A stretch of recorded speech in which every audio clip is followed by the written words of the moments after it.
Now I'd like to introduce Savannah Smith. She will be presenting a video for us. And oh man, I love this kid so much. She is so fun and feisty. I just absolutely love her. She makes me laugh so hard. Savannah is a 13-year-old who is passionate about modeling and dancing and music and singing and performing and traveling. She's a ballet dancer and models for the nonprofit I'm Possible. She has modeled for 25 fashion shows, you guys, in New York, and she uses her gifts to advocate for special needs community and advocates for acceptance and inclusion. Hello, everybody. I'm Savannah Smith, and I'm 13 years old. I like to do ballet, like to model, and love Scooby-Doo. I hope you love my song. Scooby-Dooby-Doo, where are you? We got work to do now. Scooby-Dooby-Doo, where are you? We need some help from you now. Scooby-Dooby-Doo, we need some help from you now. Come on, Scooby-Doo, I see you. Pretend you got a sliver. You try to follow me, cause I can see. Are you falling, shaking silver? Oh, you gotta make this all on your hand. Don't hold back. And Scooby-Doo, you got yourself in the Scooby sack. Just a fun. Scooby-Dooby-Doo, here are you. You ready? Are you willing? If we can count on you, Scooby-Doo, I know you can't stop villain. I know you can't stop villain. I know you can't stop villain. So the next session is about therapies, what's on the horizon. And during this session, we'll hear presentations about the development of treatments for rare diseases other than FGFR syndromes. And while the standard of care for most patients with FGFR syndromes is surgery, the hope is that research pathways that were used for other diseases or related disorders may help with the development of a drug treatment for FGFR syndromes for future generations. So, one interesting example is a drug called Piqray, which was approved in 2019 to treat breast cancer caused by mutations in the PIK3CA gene. That same drug was then approved 3 years later to treat children with the rare disease PIK3CA related overgrowth spectrum, which includes rare diseases such as CLOVE syndrome. So we're excited to hear from Dr. Perkins about that. So, but our first speaker, Christy Lund, will describe her journey with Hadley, her daughter. A mother of 3, Christy had been a labor and delivery registered nurse for 18 years. She herself initially experienced the joy of welcoming 2 healthy boys, but then her journey took an unexpected turn with the arrival of her baby girl, Hadley, who was diagnosed with Pfeiffer syndrome.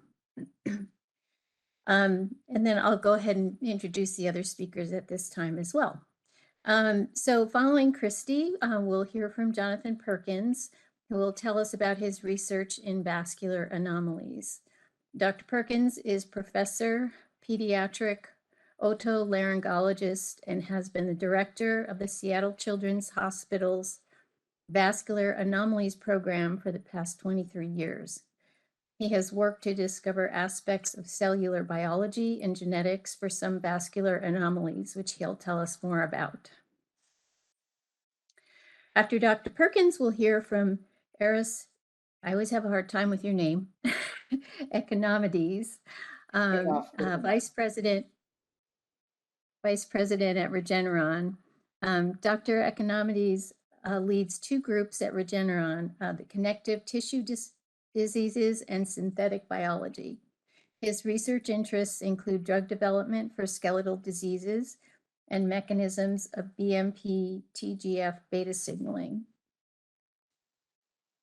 And our last speaker in the session is Dr. Michael Bober, MD, PhD, Vice President, Clinical Development and Medical Affairs at Tyra Biosciences. Tyra is currently researching disorders caused by FGFR mutations, including skeletal dysplasias and cancer. Dr. Bober is a pediatrician and medical geneticist by training and was an expert in the diagnosis and management of skeletal dysplasias before transitioning into the industry and drug development. So first, I'd like to welcome Christy. So my journey into this beautiful and challenging club started out innocently. After having 2 healthy boys, my husband, Andrew, and I decided our family wasn't complete. We were so happy to expand our family, but the truth is it came with a lot of pain and uncertainty. We were elated to find out that we were having a girl, and one day the name Hadley Rose was presented by my father-in-law, and we just went with it. I had been working on a big project at my hospital and expanding to a women's tower. This had been a privilege in that I had been working as a labor and delivery nurse for over 11 years at this point. To have my thoughts and opinions used to enhance the type of building that we would provide top-level care to women was really inspiring. So throughout my pregnancy, I quite literally watched the hospital build a new tower, and I was thrilled to know that Hadley would be born there. The pregnancy was smooth until the anatomy ultrasound at 21 weeks. All I can remember is that the ultrasonographer kept making remarks about how large her head was measuring. Andrew and I just laughed because we figured Hadley was going to have a big noggin like her older brother, Micah. Nothing else was mentioned, and I went about living my life and making plans for having a girl. All the bows, all the glitter, all the purple. Then as I'm driving home from work, I get a call from my OB, who is a friend that I worked with for years. She mentioned that something was noted on the ultrasound, and it was probably nothing, but that I should go to maternal fetal medicine to get a better understanding of what was going on. Still to this point, I was not worried. My OB wasn't either. And so I made the appointment and literally walked to my appointment during work. And that's when my life changed and would never be the same. My doctor came into the room as I was getting scanned and just looked at me with a saddest face. He didn't know what was wrong, but he knew it wasn't good. Her skull looked different. There was a chance she was missing a kidney, and her brain also looked different. I thought I was just going to an appointment as a technicality, and I was literally crushed by the weight of wondering what was going on. Is this fatal? What do I do now? I didn't even have Andrew, my husband, with me because I had just popped over from work. So now I'm 23 weeks with viability quickly approaching, and no one can tell me what is going on with my baby. I did an amniocentesis and a fetal MRI and all the labs anyone could think of, and we still didn't have answers. Finally, cut to 34 weeks, and I have an answer. Once the amnio was sent off for the skeletal dysplasia panel, it came back positive for an FGFR2 gene mutation. I remember my maternal fetal medicine doctor saying the classic phrase, "Don't Google it." She thought it was croissants based upon the fact that she could see the fingers and toes. I really wish I had listened to her. Of course, the photos are going to be devastating to see, and a lot of times it's the most severe case. But no matter how mild it could be, I didn't want it to happen. I knew that everything would change, and it did. I was so in love with this baby girl and didn't want her life to be filled with challenges. Now looking back on it all 7.5 years later, I never knew how strong I was. I didn't know the amazing people I would meet. And I certainly didn't know that even in the most brutal of circumstances, it can make you a better human being. I am no martyr. I am just a mom who loves her unique kid and tries to every day be an advocate for her. It isn't all rainbows and unicorns. And in truth, it is hard to find the energy to constantly be searching for answers or managing all of her care, because it seems like every person involved in her life is only doing their individual part. Pulmonology, ENT, ortho, plastic surgery, neurosurgery, ophthalmology. I'm the one who has to piece it all together and fight to get her what she needs. But the in-between is pretty sweet. Taking fun mom-daughter pictures, getting to see her 2 older brothers adore her and feel proud of her, and knowing that she has made us all better people because of what we have gone through. And thank God for the internet. I had a lot of dark days where if I hadn't received help from others, complete strangers, I'm not sure where I would be today. So that's what I do. Pay it forward, help others going through the journey, and just be there to listen and not to judge. We started Truly Headley Deeply on Facebook and Instagram as a way to kind of document our journey with our 10 out of a million girl. And it has been a great outlet to share the good, the bad, and the ugly. In earlier days, if someone would say, "You're so strong," I knew that they were trying to be supportive, but I also knew in reality they were thinking, "Thank God it isn't me." And I get it. I really do. Hadley is the sweetest little girl who smiles all the time and loves her brothers, her Grammy, and her dog, Bo. I will say that getting a diagnosis in utero, from my perspective, is great for the baby, truly scary for the mom. I mean, it was horrible, but therefore she only had to stay 4 days because we could be prepared, especially in the OR, for what was to come. That's before her first one. That's after. So yeah, she's just as cute as can be. We have the best time with dressing her up. She just randomly did that with her arm. So we were like, fight for syndrome. How many pictures do we have of these hospital visits, feeding your baby, being there around the clock? My cutie patootie, if you'll notice on the far picture, she lost her right eye due to a nosocomial infection. So that's the real sad part. I'm a nurse.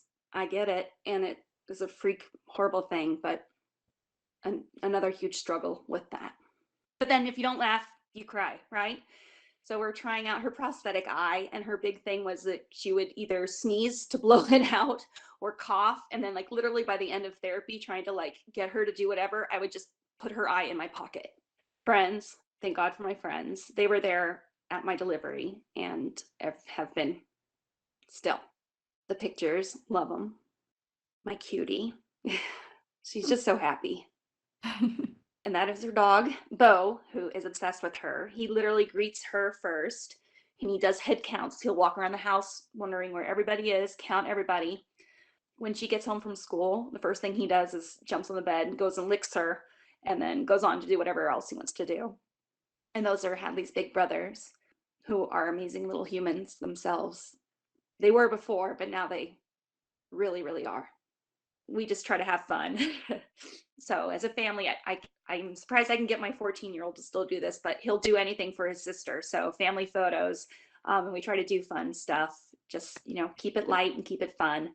The one on the right, we were Taylor Swift eras for Halloween this year. I love it. Thank you so much. I'm Jonathan Perkins, and I work at Seattle Children's, and I hope what I have to tell you about is of interest.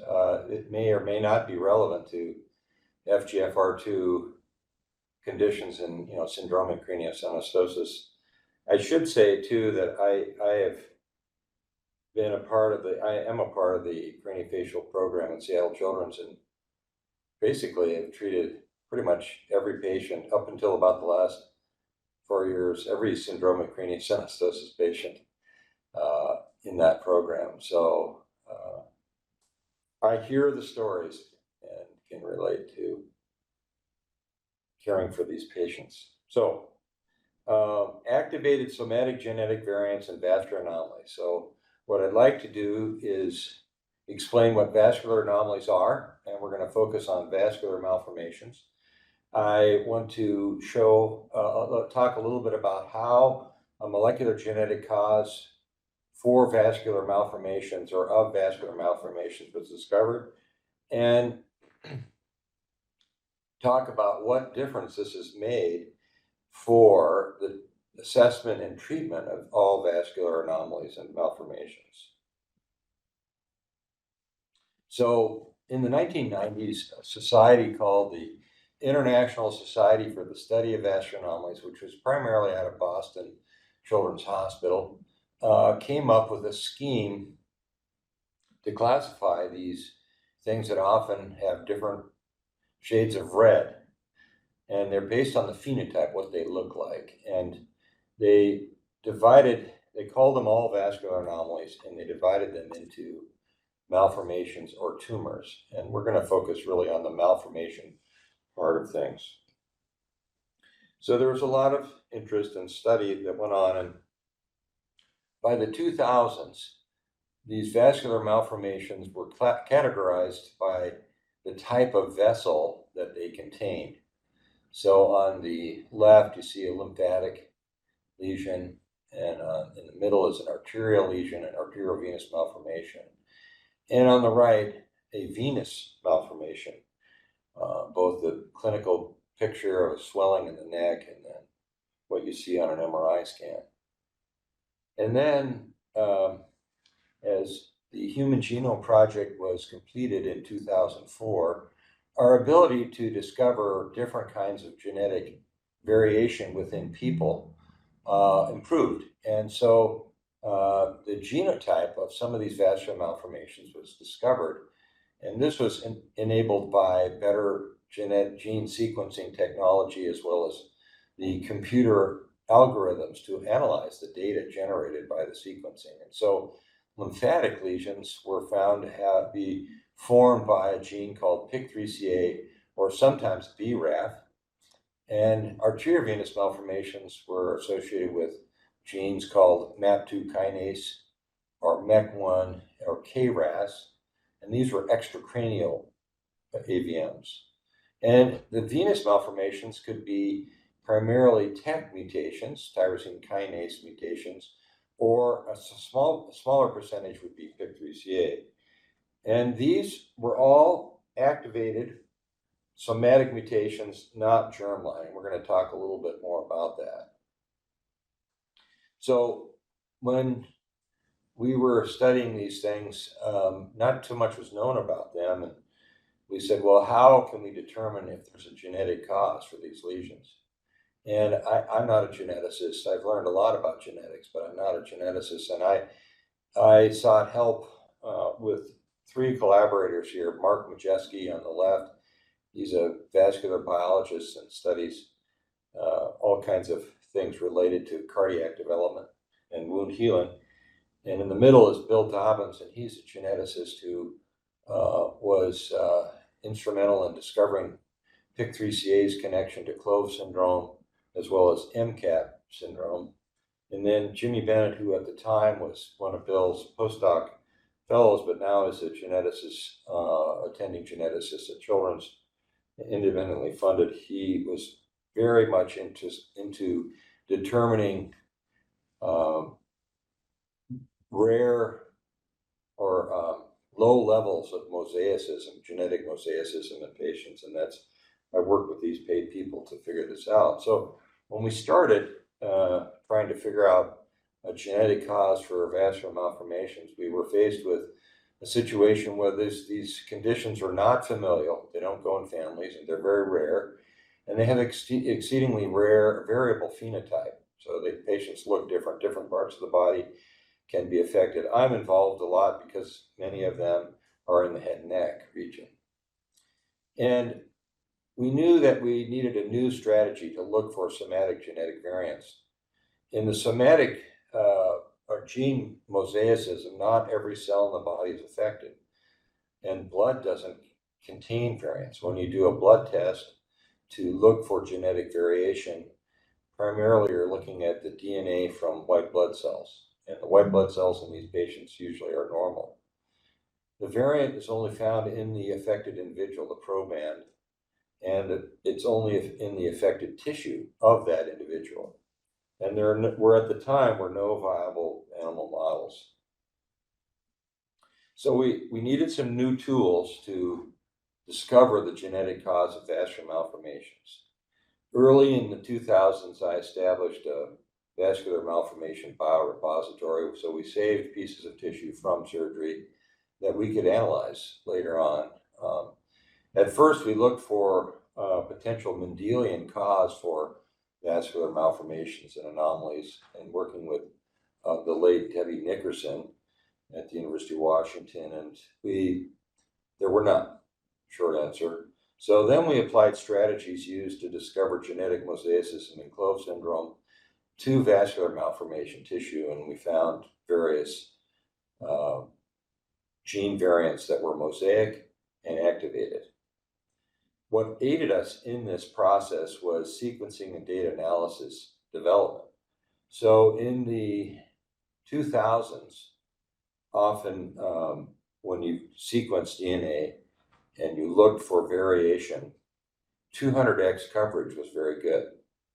But now we're looking at 1000x coverage. So we've improved our ability to detect rare variants, genetic variants within samples of DNA. So what is mosaicism? After the sperm and egg come together, a zygote is formed. And this is a cell that divides. When cell division occurs, we think that there can be genetic variation. Each of our cells contains 22,000 genes.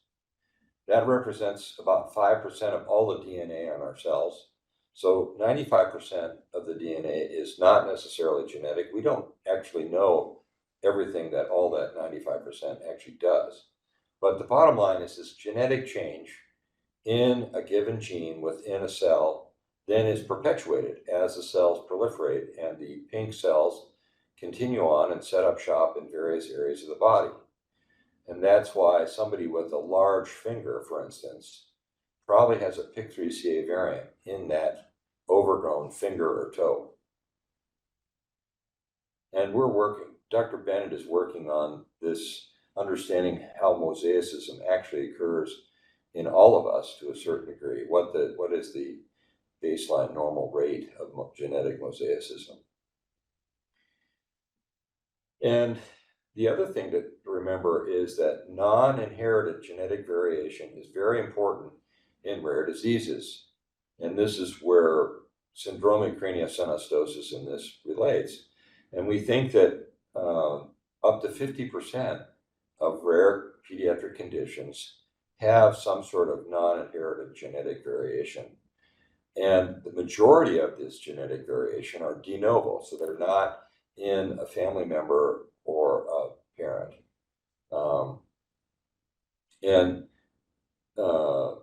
While the rate of de novo genetic variation is low, it still causes 2/3 of molecular diagnoses in rare conditions found often in pediatric patients. So if you had a patient with some dysmorphic features, like this patient with Noonan syndrome, and you tested this for genetic variation, you do a blood test. What we're talking about is not a blood test.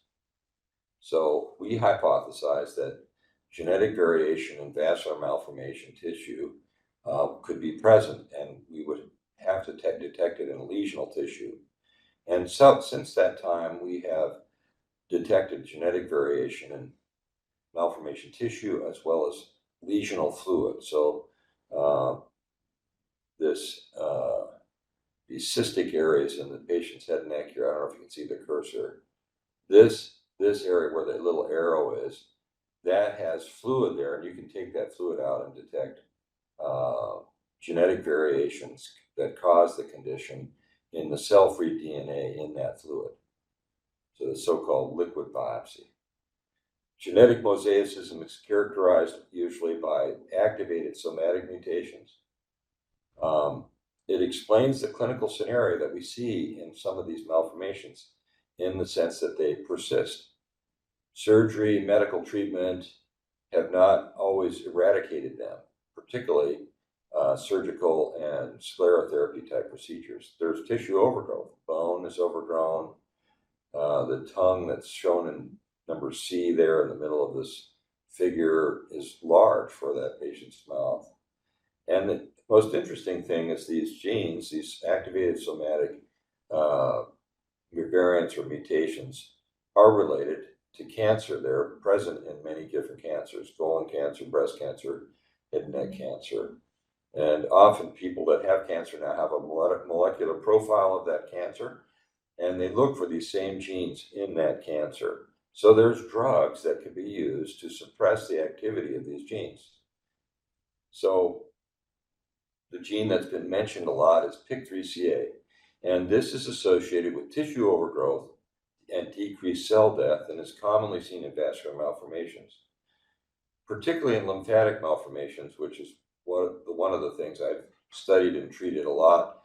It's present in we think probably 75%. And interestingly enough, the so-called hotspots in the PIK3CA gene are present in the malformations, in the lymphatic malformations. They're named hotspots because they're also present in various cancers like colon cancer, and they come up frequently. So it's quite interesting that the same location in this long gene of 1,000 base pairs or so, in 4 different locations, the same variation comes up repeatedly. So what difference does all this make? Well, understanding that PIK3CA causes lymphatic malformations has helped us understand the natural history of lymphatic malformations. So this boy on the left presented with a small swelling in the right side of his neck that you can see when he's looking up. And there was something there on imaging. The family didn't want to pursue any therapy at that time. At the time, it would have been invasive therapy. And then probably 4 or 5 years later, the same patient showed up with swelling and pain in the area of the malformation. And the malformation had enlarged, and we understood that that is a part of the natural history of lymphatic malformations. And they elected to have this malformation resected, which was done and was successful. So understanding natural history of a condition is really huge and can make us understand what therapies make a difference and change that natural history. Then having a known genotype in a lymphatic malformation allows us to apply medical therapies to existing therapies that have been used for years. So this is a patient, the same tongue from the patient over 7 years. You can see gradual enlargement and overgrowth of the tongue, as well as these exophytic lesions on the tongue that were then resected. And I placed the patient on aspirin, which is also upregulated in some of these same genetic pathways. And we have a very good surgical outcome from local excision with some aspirin therapy. Then this is a patient with a more extensive lymphatic malformation that was treated shortly after birth. And part of the treatment was a tracheotomy.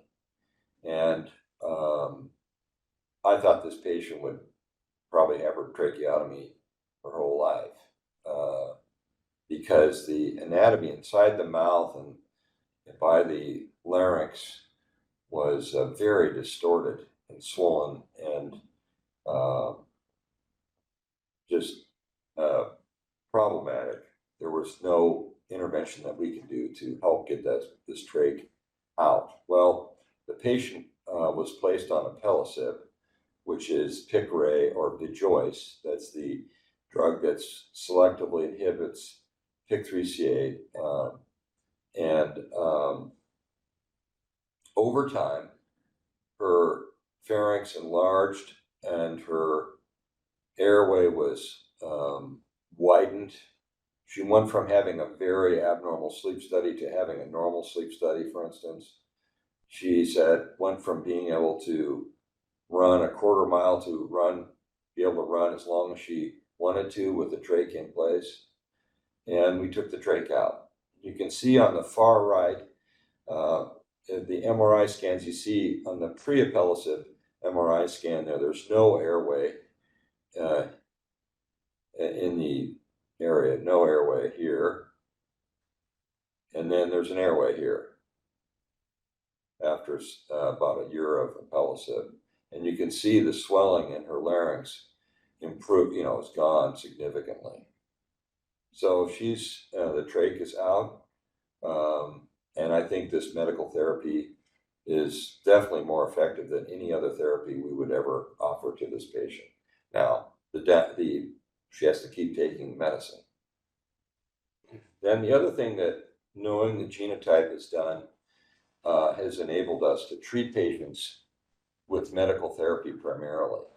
So this patient here was diagnosed in utero, was delivered via exit procedure because of concern over airway compromise. And you can see on the MRI at 1 week on the left that basically her whole face below the skull base was involved with lymphatic malformation. And the patient's mother was not interested in a big surgery, and we didn't think that sclerotherapy would accomplish what we wanted to accomplish, so which was not to do a tracheotomy.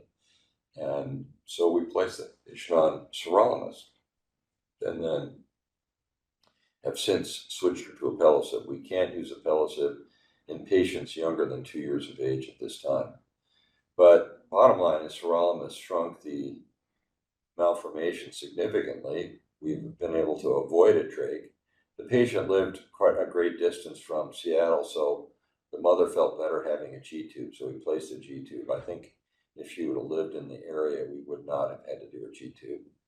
But you can see the change on the MRI over 2 years there, how the swelling has decreased, both in terms of the whiteness, which is fluid, and the gray part, which is soft tissue, that's also become smaller over time.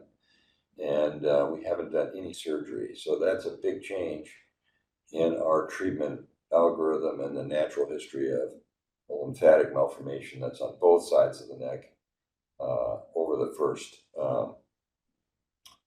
2 years of life. Again, though, she's probably going to need to stay on alpelisib. And alpelisib is not cheap, as you might imagine. So, to summarize, I hope this has been helpful, first of all. But somatic genetic variation detection in vascular malformations has allowed us to provide a molecular diagnosis for a given condition, which is very helpful in categorizing these malformations, which sometimes can look quite similar.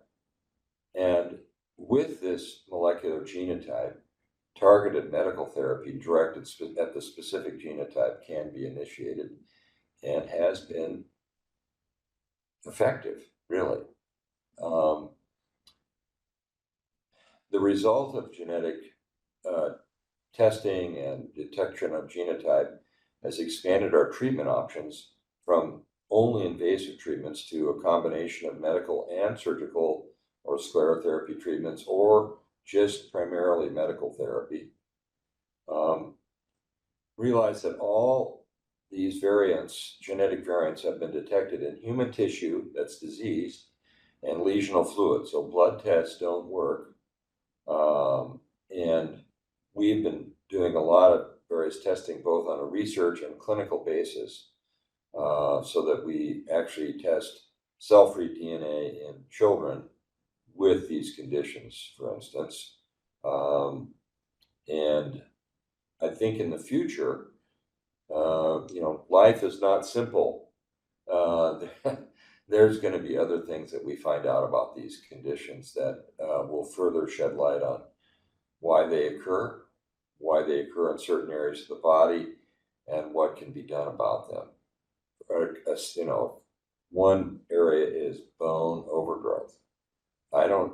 With this medical therapy, I haven't seen a change in bone overgrowth. We have seen changes when bone has become decalcified and weakened. These medications have stabilized that, which is a big deal when the bone loss is present around the brain, for instance. So I hope this was helpful. This is what we've been doing in vascular anomaly care, and I think in the last 5 years, it's a marked change. We've gone from having nobody on these medicines, nobody on alpelisib 5 years ago, to having about 50 patients on alpelisib. So it's really changed how we approach things and how we treat patients and follow them. And that's all I have. Thank you. Thank you so much. That was great. So our next speaker is Dr. Michael Bober from Tyra Biosciences. Thank you for the opportunity to speak. It's been a very interesting day for me. I've learned a lot about your organization, and the various speakers have been pretty educational for me. As you heard, I'm a pediatrician and a geneticist who, up until very recently, was involved in the clinical management of skeletal dysplasias. And recently I've become the VP of Clinical Development and Medical Affairs at Tyra. And what I'm going to do, I hope, in the next 40 minutes, because I must say I'm amazed at how this is run on time, and I'll try not to muck that up. But try and tell you from my perspective, both as a clinician and as someone in industry, the importance of natural history data. So just disclosures, I work for Tyra, but I really won't be discussing any drugs that we have in development. I will briefly mention a project I was involved with MedLife when I was a primary investigator for them, principal investigator. So I think one of the things that we've heard today, we've heard from a lot of different people in this cartoon, is just what in fact is a rare disease. This is a support group meeting run by some families that have been involved due to their children having a rare disease, but these groups have medical advisors. There are the parents themselves, they're the clinicians taking care of people, bench researchers, as well as people like myself and the prior speaker who are interested in developing drugs to help treat rare diseases. And we all have a slightly different take on what the individual rare disease is, much like the blind man and the elephant. And so the value, therefore, of natural history data is very much dependent on which blind man we're speaking of. If we want to talk about the parents, what's important for them is to know what the natural history is going to be. What is their child's life going to look like in terms of medical visits, in terms of lifespan, in terms of what they're going to be able to accomplish? Researchers want to understand the genetic basis. We've heard a couple of interesting talks about mouse models and various types of in vitro data. They want to study the rare disease at different levels. The clinicians taking care of these patients want to know, what tests should I do? When should I do them? Do my patients need blood sampling? How can I put them on a growth chart, for example, that's specific to the syndrome that they have? As an advisory group, we're thinking about, can we make care guidelines that we can suggest that all the families that have a child with the rare disease should have a blueprint for care? This is a blueprint that I put together with the OI Foundation and some other authors, so that if a child was born with osteogenesis imperfecta, they could go to the OIF website, they could download this toolkit, and it would provide the family with a way of thinking about their child. Oh, I need to have a geneticist. I need to have an orthopedist. These are the questions I should be asking those health providers when we go to see them. And then, of course, there's those of us in clinical development. And here you can see my colleagues created this really cool picture. This is actually two FGFR3 transmembrane domains that can be visualized by NMR and a ribbon image. So all of these different stakeholders have interest in natural history data for different purposes, and the data itself is a little bit different.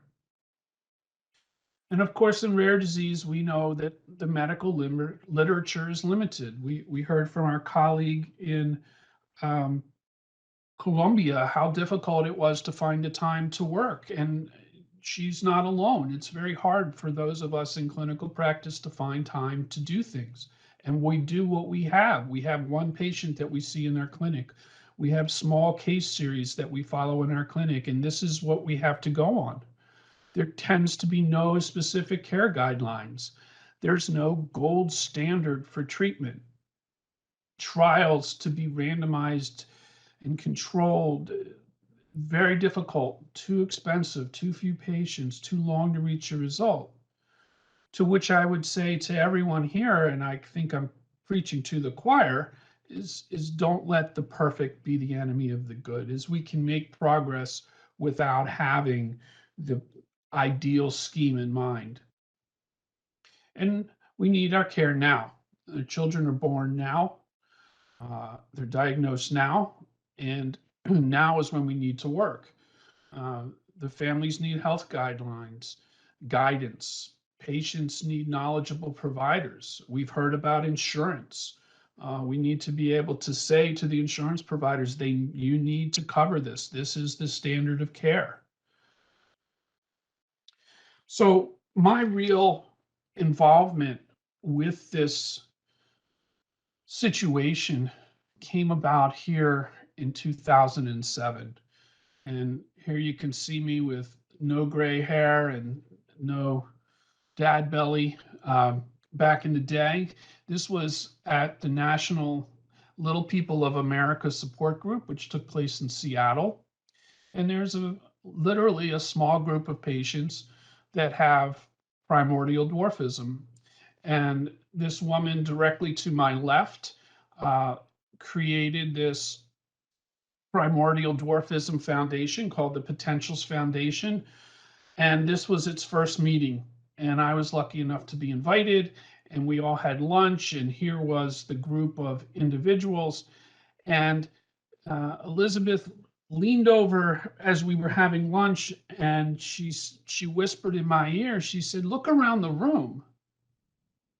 Where are all the adults? There are no adults. All of these people, all of our patients, our children are children." And I said, that's a really good question.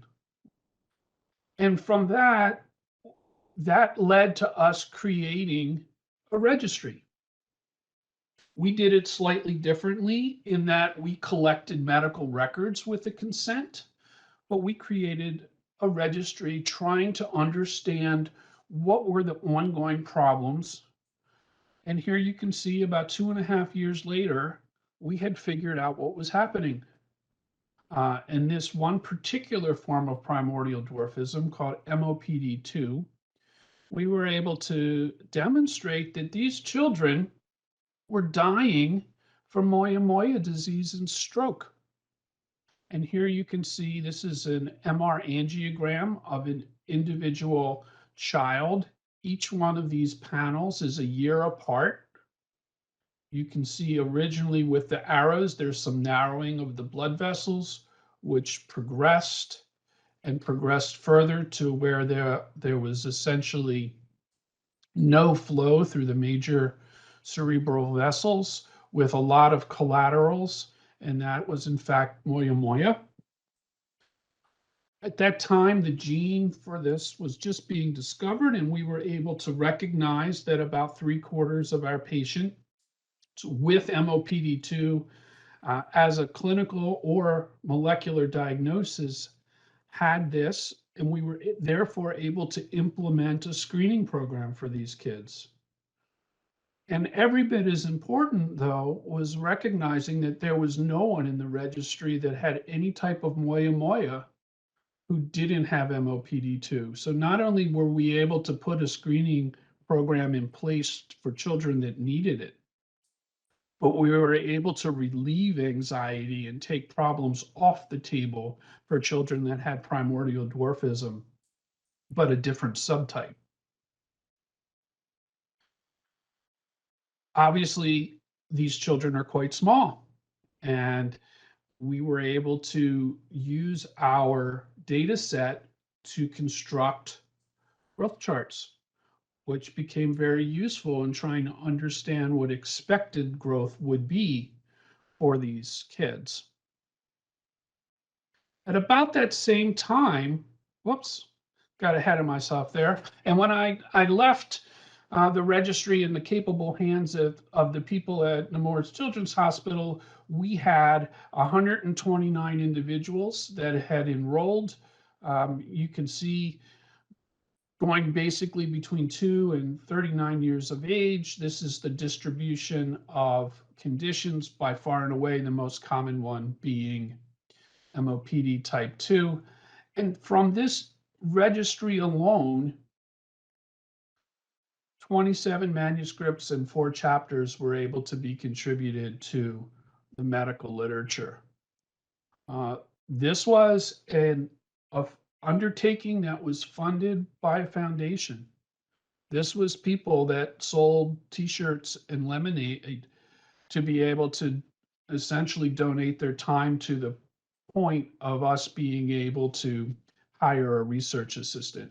So these studies don't necessarily have to be top drawer, top budget projects. And then, like I said, around the same time that we were working on the growth charts, I got invited to even a rarer disorders family meeting, rhizomelic chondrodysplasia punctata, RCDP. And RCDP is a recessive disorder in which children cannot make plasmalogens. And plasmalogens are very important lipids that live inside of the cell membranes of essentially every tissue. And these children have shortened lifespans, significant cognitive impairment, and multiple organ system problems. And they were very much in the dark that the condition was very rare. Nobody had any systematic way of taking care of the children. And we implemented the same sort of medical records registry to try and tease through things. And when I say ultra rare, I'm talking at this level. There are about 40 people in the United States that have this condition, and the most recent registry data span from 1 to 17 years. Serendipity comes along. There was a paper that was published where it was recognized that the same plasmalogen levels that our patients couldn't synthesize for a genetic reason, those plasmalogen levels are actually associated with Alzheimer's disease. And the lower your plasmalogen levels are when you have Alzheimer's, the more likely you are to die from it. And Alzheimer's, in contrast to 42 individuals in the United States, there's 5.5 million people in the United States. And I dare to say probably everybody on this call knows at least one family member who's had this type of dementia. And that brings us to Midlife Discoveries, which in fact synthesized a plasmalogen precursor. They started off as an Alzheimer's company, and then they recognized that, wait a minute, this drug might be able to help their kids. And I would defer or refer you to their website and their information about their program. I'm no longer involved with that program, but there were a lot of good lessons that I learned while I was part of it. And we've heard a little bit about different drugs today, and being that there are some families in the group, I think it's worthwhile to talk about the process by which a drug becomes an idea, chemistry becomes an idea, that idea becomes synthesized, then we see the kind of mouse model work and cell biology work that we've seen. And ultimately, at the end of the day, we may have a drug that's approved. And these bunch of arrows here if things go really well, we may be talking about a 10-year process. It's not fast. And there are multiple steps along the way. In order to give a new compound to a human, you need to have the FDA grant you approval for your investigational new drug application, or IND. And to prepare for that submission, pre-IND meetings are often held. And in those meetings, discussions are had with the FDA about what the clinical trial design would look like, what kinds of pharmacology studies or toxicology studies are needed, what form is this chemical going to take, are there different types of dosing limitations, etc., and all of this needs to be prepared.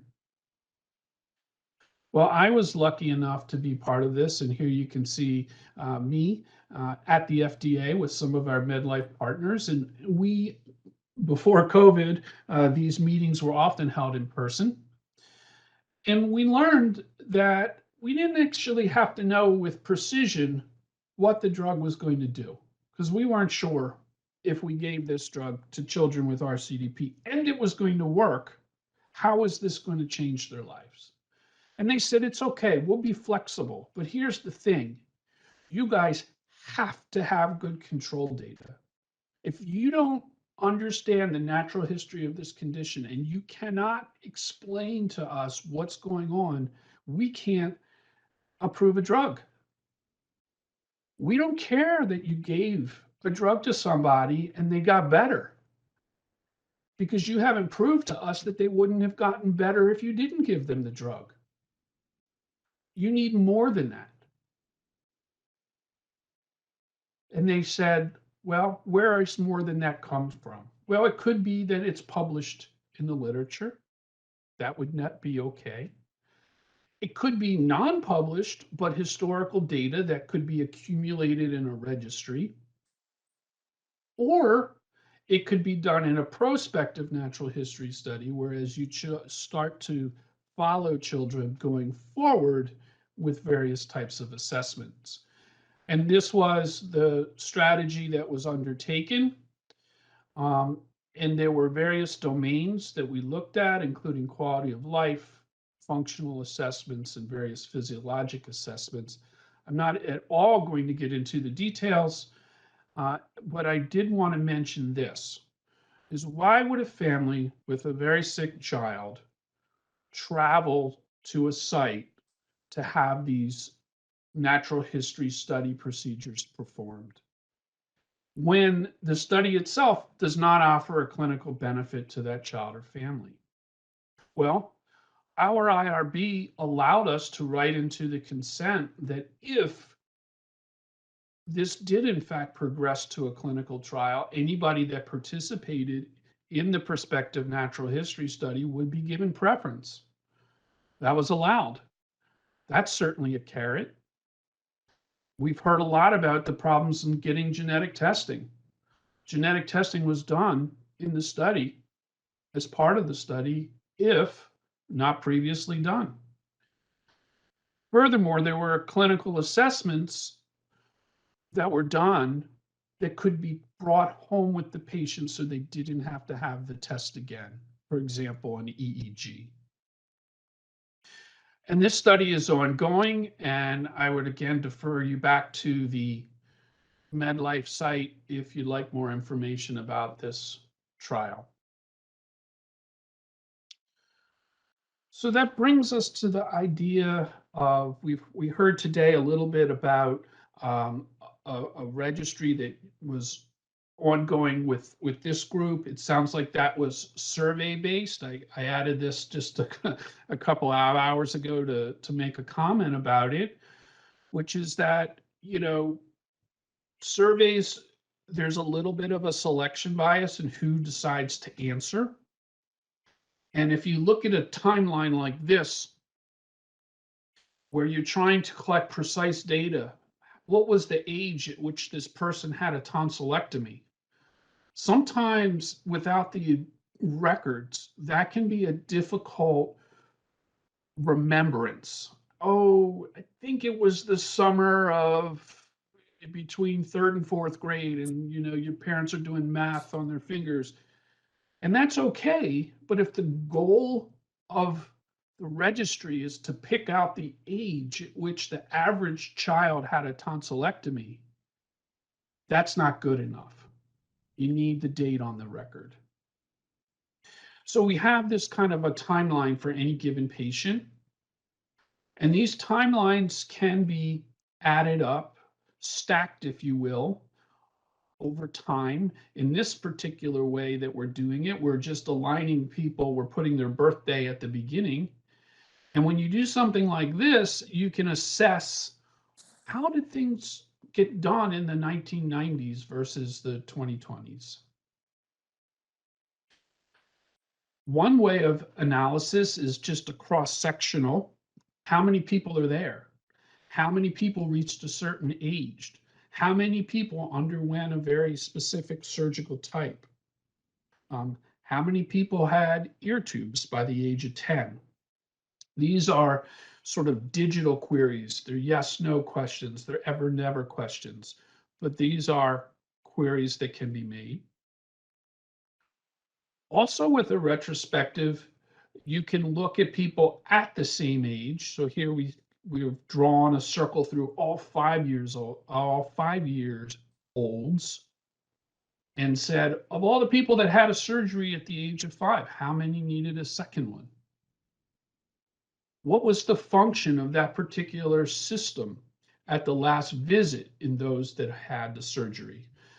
And we can't establish causation with this type of analysis, but we can begin to explore various associations. And lastly, there is the prospective study, which measures people going forward in time. And you can get at causation a little bit more.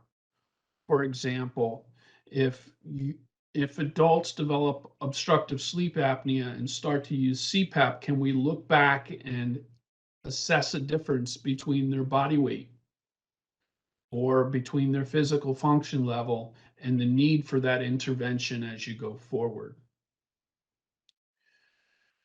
That's what we did, this type of study in the Clarity study. Clarity is our acronym for Achondroplasia Natural History Study. This is what I'm going to talk about really the remainder of my time. This is a multi-center, both retrospective and prospective registry of patients with achondroplasia. It was an independent research grant. Here's a picture of the PI, Dr. Julie Hoover-Fong from Johns Hopkins. I was the PI at AI DuPont Hospital for Children, and we began entering all patients with achondroplasia that were seen in our 4 skeletal dysplasia centers back in the third quarter of 2016, and we entered all those patients that we could find up until the first quarter of 2018. There's our sites and our collaborators. And we decided that from a retrospective perspective, we wanted to ask questions about 4 specific domains. We wanted basically to rebuild the growth charts for people with achondroplasia, number 1. Number 2, we wanted to know what the surgical burden was. How many people had what surgery at what age? Believe it or not, that data does not exist or did not exist until Clarity. We wanted to learn more about sleep disordered breathing, in particular obstructive apnea. And we also took the time to simply catalog the images. This patient had an X-ray. It was of the lower extremities, and we have it on a CD, or we have it in a digital form. We just made a catalog. And these are the data sets that we tried to capture retrospectively. Prospectively, there were things that we focused on as well in a subset of patients that were in the retrospective part. And I put this in there to say we did not collect the kitchen sink. We had worked out in our minds very much what we wanted to learn, what we wanted to study. And when we obtained and went through these people's medical records, we were quite selective about what we put in the database. But we had given a lot of thought to our prior questions. And here you can see the publications that have come out of Clarity, orthopedic surgery, foramen magnum decompression, hydrocephalus, co-occurrences, growth charts, ENT, and the overall cohort. And there are more to come. We ended up collecting 1,374 individuals born across 5 different decades. There's a lot of data here, but what I want to recognize, this is our timing of diagnosis. So if you were born before 1980, 0% of patients, 0% of children with achondroplasia were diagnosed prenatally. And as we move forward in time to the birth cohort that was born after 2010, we're up to about a third of patients that are now being diagnosed prenatally. And I'm sure that that's probably similarly true for the other FGFR conditions, that it's becoming more and more common to have in utero diagnosis. And here you can see the percent of kids that were diagnosed at birth, the first month of life. And then here's what we don't like to see. The number of children that are diagnosed after 1 month of age with achondroplasia has remained effectively constant over 5 decades at 20%. 1 out of 5 children is not recognized. Now, achondroplasia, there's probably about a 7% chance of sudden death in the first year of life if people have an unrecognized foramen magnum stenosis. So this speaks very loudly that as teachers to medical students and colleagues, we need to do a much better job. I believe someone this morning referred to a bit of a diagnostic odyssey, and we weren't sure what the diagnosis was until much later. I think this is very true for all rare diseases. And this could be an area of focus that a support group could in fact focus on, is trying to raise awareness for providers and for families to get a sooner diagnosis. One of the things I mentioned is that we were interested in surgical burdens. Here you see that 1,094 out of our 1,374, 80% of our children or adults, 80% of our primary cohort had at least 1 surgery.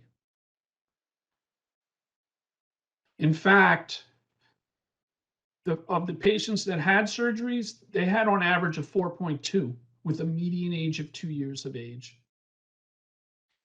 And again, I put a note up here from this morning, genotype versus phenotype. It's worth noting that although genetic testing was not required to diagnose achondroplasia from this study's perspective, every single person with achondroplasia has the exact same point mutation. They're completely homogeneous. And yet, there's an enormous variation in phenotype, even though they have the exact same genetic change. So I think that from one person on the elephant trying to understand genotype phenotype relationships is interesting. It has importance, but you cannot read the gene, like our last speaker was saying. You cannot read the gene and know what's going to happen to the person. So the most common surgery for our kids were in ENT surgery, 65% of children had at least one ear, nose, and throat surgery. What they had was tonsils and adenoids, 45%, with a mean age of essentially 4 here, where average stature children have that surgery down around a 1 or 2% level, so we're 20-fold higher. PE tubes, were about 10-fold higher, more than about 60%. But one of the things we were able to do with this analysis was look at the order of surgeries. And we were able to recognize that patients who had an adenoidectomy as their first surgery were 2.7 times more likely to require a second surgery than those who had an adenoid that had their tonsils and adenoids taken out together. So from this retrospective data, we've changed care. We've said to families, well, I know there doesn't seem like there's a lot of tonsil there to take out, but if you do it, you're 2.5 times less likely to need a second surgery. And this is one of the kinds of things that you can garner from this information. Again, we were set up to look for this question. I mentioned foramen magnum stenosis as a leading cause of death and infant mortality. Here you can see that overall 20% of the children required this surgical procedure. This is a Kaplan-Meier curve, which is a way of looking at the number of people that have it as they go across the lifespan. In the most recent cohort, it's this top line here, and you can see essentially that if you're going to have the surgery, you're going to have it at a fairly young age, and then it becomes a flat line here. So 3% by 6 months, 8% by a year, 14% by 18 months, and 16% by 36 months. So essentially, you're going to have this, if you need this surgery, you're going to need it before the age of 3. Now, in clinical development, when we're looking for endpoints, everybody likes to say, wow, I would love to give a drug that can prevent infant mortality and that can stop foramen magnum stenosis. Well, if we start giving the drug to a 5-year-old, it's not going to do anything. That window for that problem has already passed. And we heard somebody say today, well, wow, wouldn't it be interesting if we could treat pregnant moms and try and help the babies? Yeah. And that might be the exact strategy that you would need to take if you knew the endpoint that you were trying to improve on, i.e. craniosynostosis, was present at birth. You would have to go in utero. Lastly, a kind of analysis that we did was in orthopedic surgery. This looks at the rates of laminectomies in silver here and fusion. You can see that as people get older, this surgery becomes much more prevalent. 70% of people having a laminectomy by the time they're 60 years of age. So we also learned that, in fact, the L2, L3 level was the most decompressed level. Again, a very simple fact, but one that had never been established before. And we were able to calculate some odds ratios. So what if you had a spine surgery, what in fact was going to make that more likely? Well, sex was not contributory. Men and women were pretty equal in their odds ratios.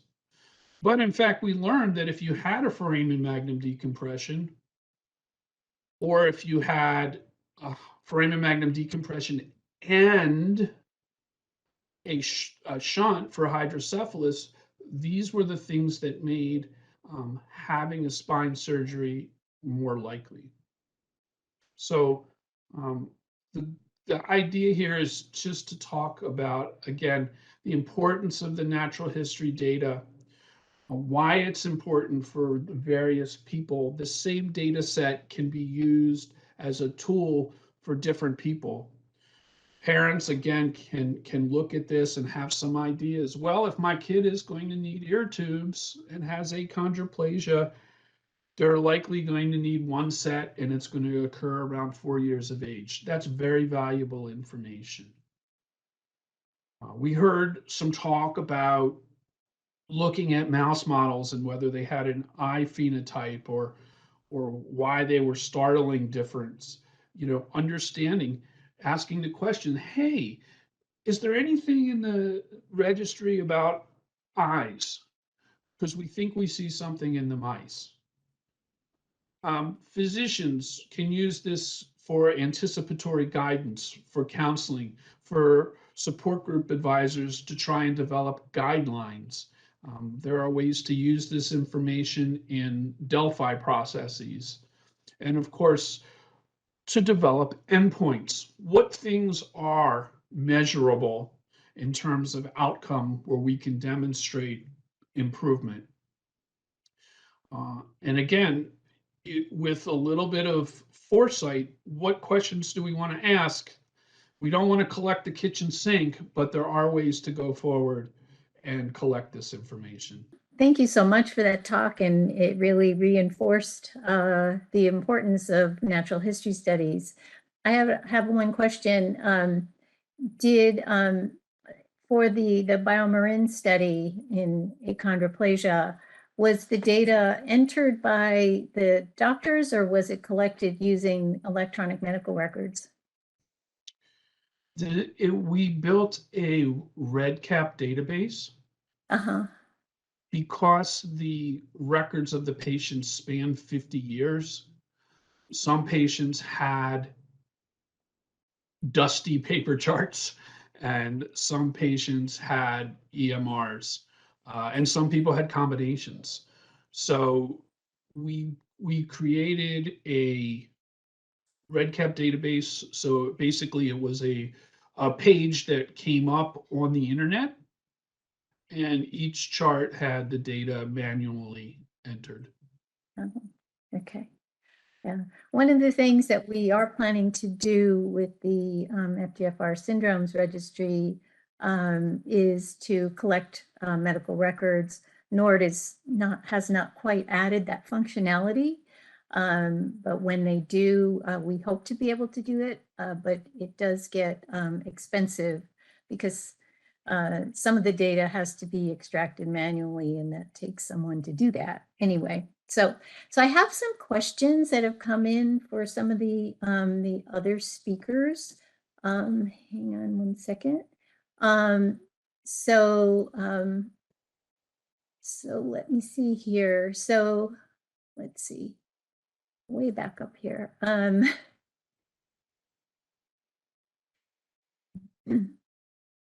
So for Dr. Perkins, why is alpelisib not reimbursed for the vascular anomalies patients that need it? Well, it is reimbursed, but I think the drug was approved for overgrowth conditions related to PIK3CA, and Novartis, the drug company that makes alpelisib, said you didn't need a PIK3CA diagnosis or genotype to be approved for the drug use, and insurance companies thought differently. So getting that genotype diagnosis or determination is often critical to getting approval for alpelisib use. We happen to have a panel that we can use really well, readily for obtaining that diagnosis. If you do exome sequencing, often the variant allele fraction could be as 20%. Our panel is very targeted, and it goes down to 0.5%. So we detect the variant allele fraction very low levels. So only a few cells are involved probably in that situation. We're working on what that means. So I hope that answers it. Thanks. Yeah, and I have some additional questions about that drug. So I guess patients have not, it hasn't been approved long enough to know what the long-term effects are, I'm guessing. You mentioned that patients would probably need to be on it for life. Do you anticipate seeing further improvements?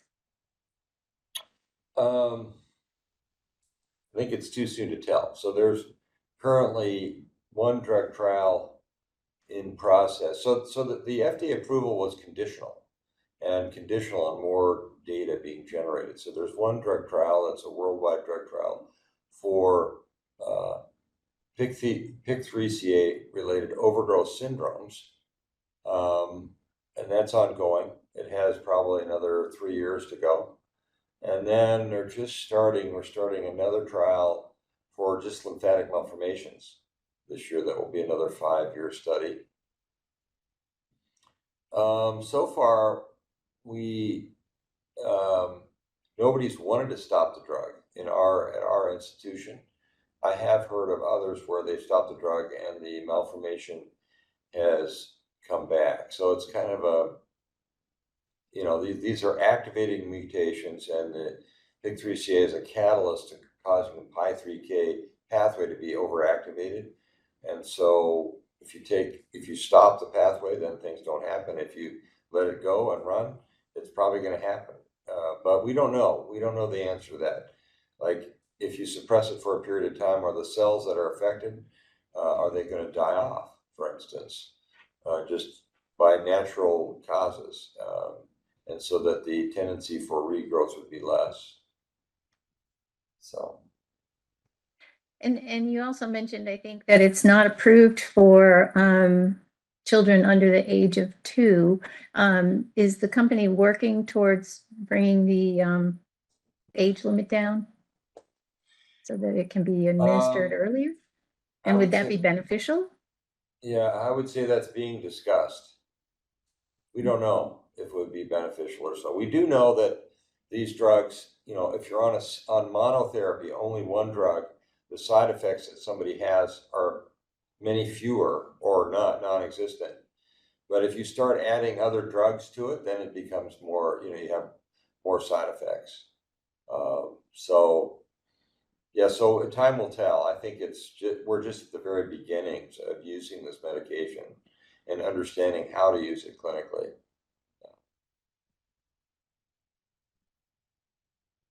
I have a question here for Dr. Economides, and that is, how difficult is it to reach the chondrocytes for externally administered CNP or anti-FGFR3 antibodies? Okay, that's actually a great question. So there's an approved drug, vorositide, for chondroplasia. That's basically a CNP analog. Small peptides will make it to the growth plate. That's not a problem. When you start talking about antibodies, we don't really know that antibodies can make it to growth plate yet. It's not really clear. We've had some very interesting data. I can't really disclose it. It looks very promising, but I think we're going to have to play around with. I think that using a traditional antibody might not work. Let's leave it at that.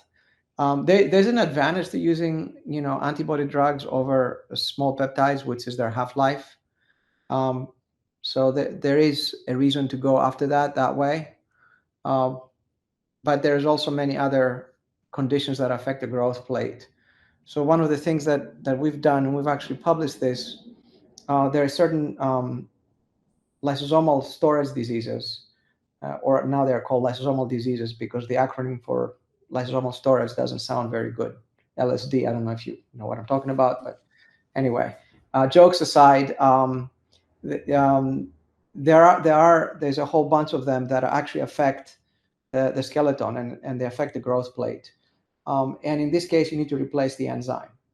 And if you try to just deliver the enzyme, it's not very effective because it doesn't make it to the growth plate very well at all. Like, actually, it's really not clear that it does anything at all, the enzyme, to treat the skeletal phenotype. So we came up with a strategy that delivers the enzyme to the cells where it's needed. So it's basically a targeted version of the enzyme. We published this in Molecular Therapy, I think about 2 years ago. And now we're trying to apply it to cartilage. So there are many reasons why one would like to get an antibody-like molecules, a targeting moiety of some sort that's coupled to a largest payload to growth plate cartilage. So that's actually, I think, really important. So that we're trying to do all that. We'll see where it goes. I think Carolina had a question.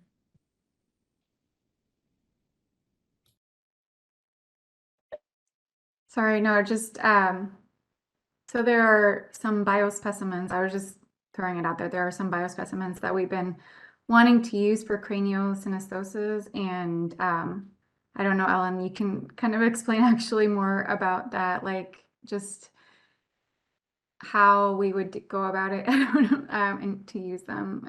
You know more about what that's going on or what's going on with that.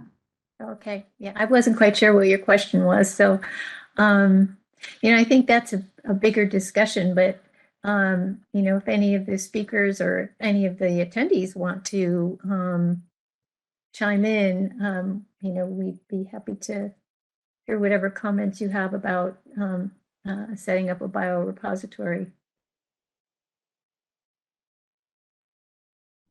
I would say that from my end, the last presentation about natural history studies, which was really super informative and very much on point.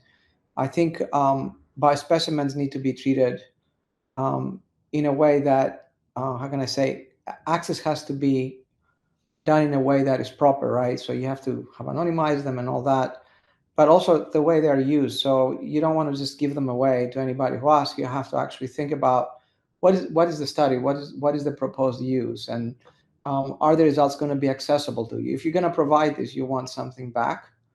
And I work for a drug company, but I think that is a fair statement. One should say that I find it particularly frustrating when, for example, there's a natural history study that is not accessible to people like me who want to go into a certain disease space where there is an existing natural history study but cannot be touched because it was run by a biotech company or by pharma and they don't want to share it.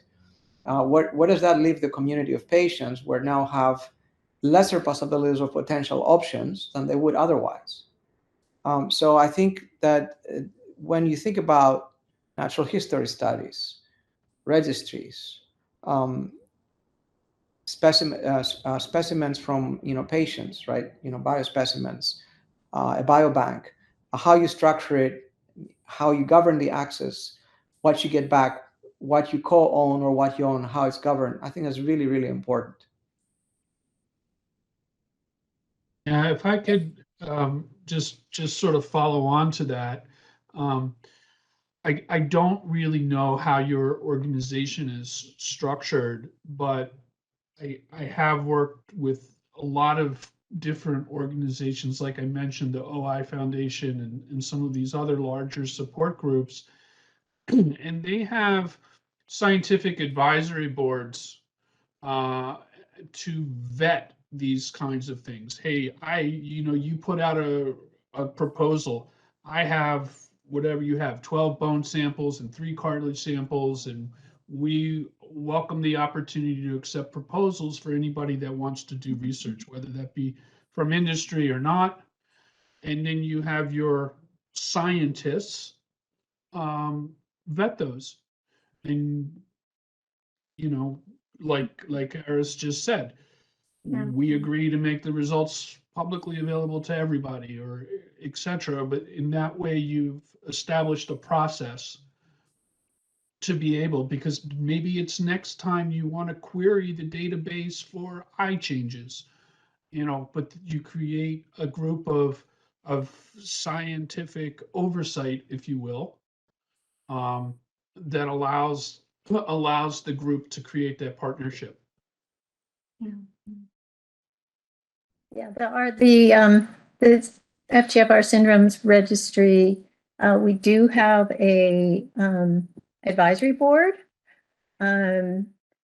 At this point in time, we don't have enough data for anyone to be interested in it. But we hope to at some point down the road. And those kinds of questions would certainly go through the advisory board, before we granted access. I was going to say that I agree completely with what you just heard. 100%. Yeah, having a scientific advisory board that has no apparent or obvious conflict of interest is also super important. And I think you're going to find lots of people are willing to help you. I've never ever said no when I've been asked, and I do it gratis. And if I fear that I have a conflict of interest, I say I won't do it, plain and simple. And I think there are likely there are many people that are of the same sort of way of thinking.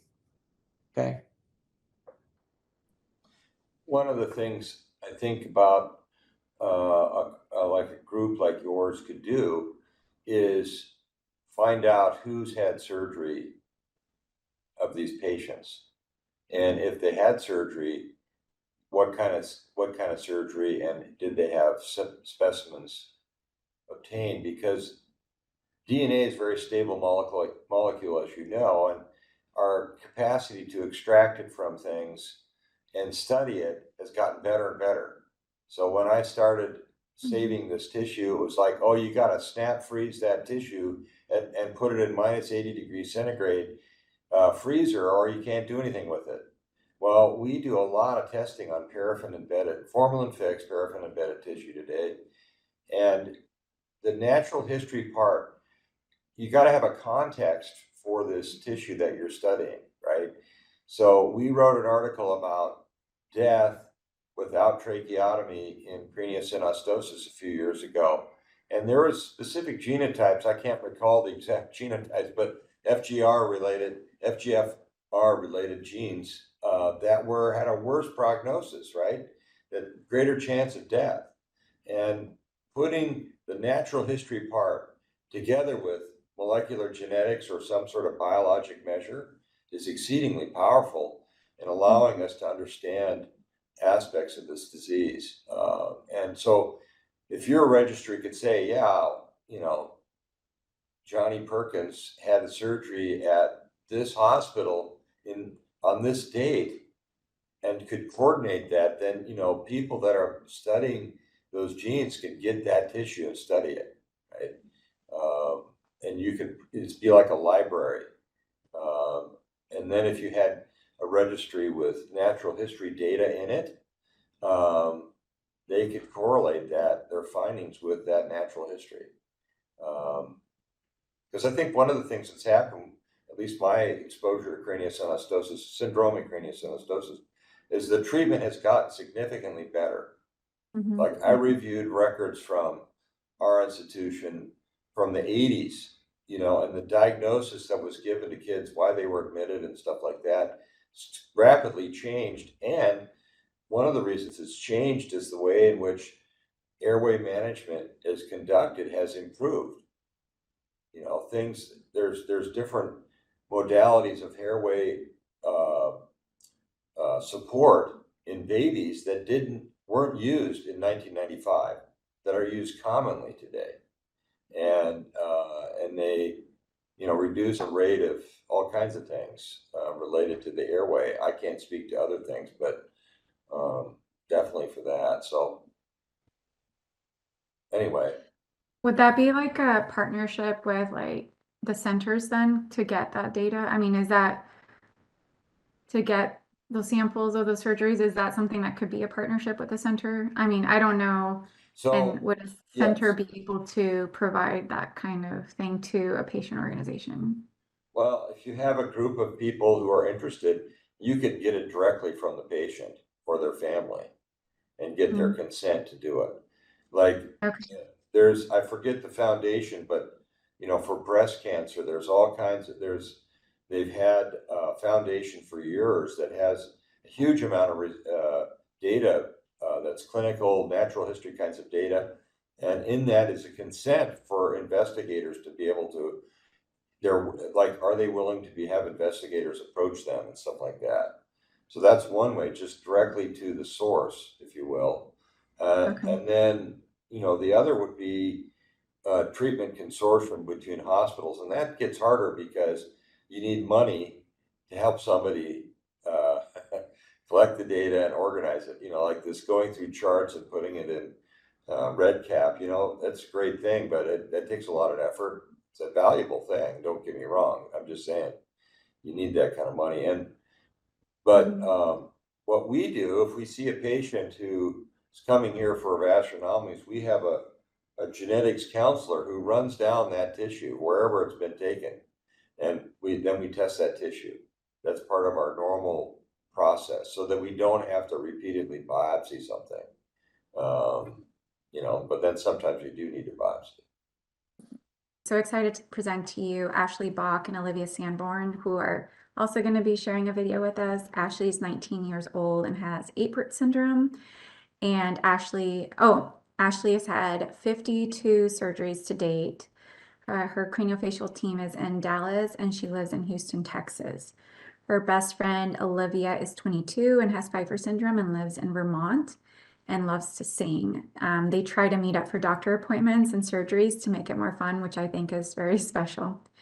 Hi, I'm Ashley Bob. I'm from Houston, Texas, and I'm 19 years old. I have Apert syndrome that affects the skull, hands, and feet. Hi, I'm Olivia Sanborn. I am from Richmond, Vermont. I am 20 years old and I have Pfeiffer syndrome that affects mainly the skull, but sometimes fingers and toes. We were asked to talk to you all about our life and how you made our life positive, having a facial difference. Me and Ashley have been friends for almost her whole life. She was 6 months old when we first met, and we met at the hospital where we have all of our doctor appointments and our medical procedures as well. Ever since we have met, we coordinated our doctor appointments with each other to make it more fun. It helps with our worries, or it helps ease our worries about the appointments when we see each other in Dallas. Our parents made it fun for us, and it is because I go see my bestie at least once a year. It also helps because our families have grown closer over the years to let us see each other from time to time, just like Ashley is doing today. We try to see each other at least twice a year, and now that we are done with surgery, we get to see each other in fun ways. It is nice to have a friend who can relate to your personal struggles about the facial difference that you have. When I am with Ashley, I feel like I don't have to hide at all. I also feel the same way when I'm with Livy. I can stand tall, not have to worry about what people think of me. We are grateful to the research science of medical professionals. That is a little bit about us. Thank you all for listening to our little story. Now we would like to introduce you to Ellen Morgan, Principal Investigator for the FGFR Syndromes Research Registry. She is also on the Born a Hero and the Born Hero board, and president and founder of the PROS Foundations. She spent over 20 years doing clinical trials. Ellen will be the moderator for the Adult Pfeiffer Patient Panel. Thank you for listening. Bye. Bye. I'm really excited about this next session. We'll hear from 3 very impressive women who have Pfeiffer syndrome, and they'll share some information about the challenges of growing up with Pfeiffer syndrome and some advice for families just beginning the journey. So first, I'd like to introduce you to the 3 panelists. Leah Burton is an award-winning set designer for film and television, and has designed for shows like HBO's Insecure and Euphoria. She was born with Pfeiffer syndrome, lives in Los Angeles with her dog Salami. Wonder what kind of dog that is. Sabrina Robino Setz was born with Viper syndrome type 1 and a congenital heart defect. She's had 24 surgeries during her life. She has a bachelor's degree in psychology and an associate's degree in early childhood education. She's fluent in French and American Sign Language. And for the past 8 years, she has worked with children of all ages from 6 months to 12 years old. And Helen Webb Prosser was born in Vermont in 1988 and has Viper syndrome. Her craniofacial team was in Boston, so she had quite a bit of traveling to do there. She works in special education and lives in Maine with her wife and 8-year-old son. So first of all, I'd like to ask each of you to tell everyone a little bit more about your journey. I kind of gave your general background, but a little bit more about your journey with Viper syndrome. So Leah, can we start with you? Sure. Hi everyone. Yeah, my name is Leah Burton, like Ellen said. So I'm 35. I was born in 1988 with Pfeiffer syndrome, and I was diagnosed pretty much right away. My parents didn't know anything was wrong until I was born, but once I was born, it was very clear something was wrong right away. And I was extremely lucky that we lived in the Bay Area, and my mom's cousin just happened to be a medical resident with one of the best pediatric neurosurgeons in the whole world, and she hooked us up. And so I got very good, very early treatment. My first surgery was before I was even 2 months old. And actually, I wanted to mention this that, like, when I was first born, the insurance company that my family was with wanted to deny all the surgeries that I needed. And so that was a big battle that my parents are still angry about to this day, and with good reason. But my parents and my surgeons pushed ahead anyway. I had a slew of surgeries as a baby. Insurance eventually did come around and pay for them. But I mention this because I am just so forever grateful that the early intervention that I did. And then when I was 5 years old, my family moved up to Oregon, but there really aren't specialists in Oregon. So throughout my whole childhood, I traveled mostly to Northern California for medical stuff. But I also had surgery in Virginia. I saw doctors in Texas and Seattle and Portland, just like all over the place. And that's really thanks to my parents being extremely proactive about finding, the best care that they possibly could, which really impresses me now because that was before Google. And so they were just finding these people through medical libraries and stuff. And yeah, so I grew up having all the medical trauma, all the social trauma that we all go through, and I know we'll get into that more. And now like you said, I live in LA. I'm a set designer. Um, and in terms of like medical needs, I'm kind of in like a maintenance phase now, which is I still have a lot of ongoing stuff, but nothing like, growing up with all the major surgeries every summer. And yeah, and Salami is my dog, the love of my life, and I get to just enjoy him. And that's me. Thanks. How about you, Helen?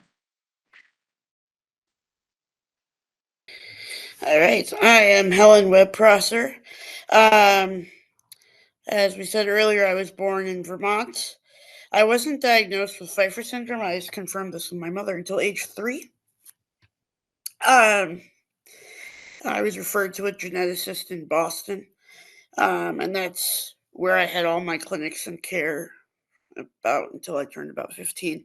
My first surgery was my shunt when I was 6 months old. I've since had 13 surgeries between the age 6 months and 15 years. After that, they have stopped. Today, I'm a wife, a mother, an educator, and I'm really interested in why, I still have needs, medical needs. Where is that care that I had, the sort of holistic care that we had as kids? So I'm interested in this discussion. Sabrina? Hi, so my name is Sabrina Robino Seitz, and I was born in Ottawa, Ontario, Canada. And like Leah said, my parents didn't know ahead of time that I was going to be born with Pfeiffer. So my mom told me when I was born in the living room, they were like, they saw my eyes and they're like, "Oh, what's wrong with her eyes?" So they knew something was wrong right away. And they were fortunate; they had a geneticist on the team, and they diagnosed me right away with Pfeiffer syndrome, um, type 1. And my first surgery actually had nothing to do with Pfeiffer. It had to do with my congenital heart defect. So that's just something extra, I say. I was lucky to get. No. So yeah, like Leah said, I've been through all the social trauma, the medical trauma, everything. And right now I live in South Carolina. I moved to the States in 2019. And luckily now I don't have to deal with surgeries anymore, knock on wood. I live a pretty relatively typical life. So yeah. So Sabrina, as long as we're talking to you, how has your syndrome affected your social life while growing up and as an adult? Well, growing up, I was very lucky in elementary school. Everybody pretty much accepted me, and I made friends pretty easily. I would say when I went to summer camp, that was really hard for me. That's where I got the teased. I got pretty teased and everything. So I still remember it was basically the same comments. What's wrong with your eyes? What's wrong with your face? And I would always say, I was just born like that. Um, and then, so all of elementary, I was pretty lucky though. In elementary school, I had my friends around me. But once I got to junior high, that's where it was a new school, new territory. Um, and that's where I really struggled a lot because of my syndrome, because of my facial difference. I met a lot of new students, and they all stared at me. So one thing I did is I went to the guidance counselor and I said I need the stares to stop. So she said, "Okay, would you be comfortable going in front of every class and telling them about your syndrome?" So that's what I did, and they had a lot of questions, and I told them just because I look different, I'm just like you. And after that, I made a ton of friends, and the rest of my high school, everything was pretty smooth. So that's how it was when I was younger.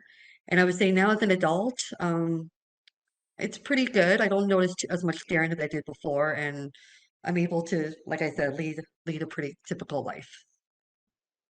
That's great. What about you, Leah? How has it affected your social life or your job interviews, things like that? Yeah, I mean, I think I had a pretty similar experience to Sabrina. And one thing I was thinking about is, when I was first born, both my parents worked. And so very early on, I was exposed to a lot of different people. I was with, babysitters and their kids. And like I went to preschool. I was in public school my whole life. So I don't have memories of not having friends. I definitely had, there were bullies too. And like I couldn't go anywhere in public without being stared at and, kids pointing and whispering, all that stuff. Helen's nodding. It's just like that's just how our lives are as kids. And it sucks, but like if you have friends, especially early on, you have that social confidence to be like, I don't really care what these strangers think about me because I had like my own squad. So that was a huge blessing. And I think I was kind of able to maintain. I mean, I grew up in a small town, and so I grew up with a lot of the same people all the way through high school, which I think was very helpful. And I had two sisters and a neighborhood full of girls, and we were all friends. So um, yeah, so I had a pretty good social life, even with all the teasing and staring. I guess what I would describe it like is like, if life is a pie, the bullying, it's there and it's terrible, but it's a small slice of the pie. It's not, it wasn't my whole experience. And in terms of, maybe I'll let Helen talk about childhood first, but it's been an interesting switch into adulthood because I think just with surgeries and with aging, like I don't get the stares that I used to, which is amazing to just be able to walk through life as like a normal person. But I think all three of us were like abnormally short. And I think that has really affected our professional interactions. Especially like I work with a lot of men, and men typically don't trust short women, which is frustrating, but just got to win them over. And Helen, I think you were the one who mentioned the issue with job interviews, maybe? I believe that was Sabrina. Okay. Anyway, We all have the same issues. Am I answering the same question? Yeah. How did it affect your social life and? So I also grew up in a small town, which I think was an incredible advantage. The children I went to preschool with, most of them were the same children I graduated high school with. So, everybody knew me, they knew my family. Any science project, although there wasn't a whole lot out there at the time, I would research Pfeiffer syndrome and, what it meant, just to kind of learn for myself. But I think it also kind of helped my teachers and my friends understand as well. Let's see, I had some notes here. I'd say the hardest part for anybody, I think, is middle school. And even though we were still in that really small environment, that's when I had the red. And that was sort of probably the most traumatic, as far as stares and things. But yeah, not a whole lot of bullying, a lot of stares when I left our little small close-knit community, but I had a lot of really good friends. That's interesting that she was mentioning the red because I remember it's a special kind of just unique trauma to have your face change dramatically as a kid. And I remember, I think the red was probably like the most dramatic change, but then I had several more surgeries like in high school, which is a time when you're so insecure. You're trying to just like find yourself and your whole face is changing and you come back to school with a new face. I don't know, that's just a really unique part of this whole experience. Mine was the summer before 8th grade. So I just Mine remember that too. being like, why Yeah. now? Yeah, I was 13. That age is difficult for any child, really, middle school. So I can't imagine. So, Leah, what do you think are the most important things that caregivers can do to help a child with an FGFR syndrome, to help them with their journey? I mean, there's so many things, and I just want to preface this by saying that you have such a hard job if you're a parent of a kid with any kind of medical anything.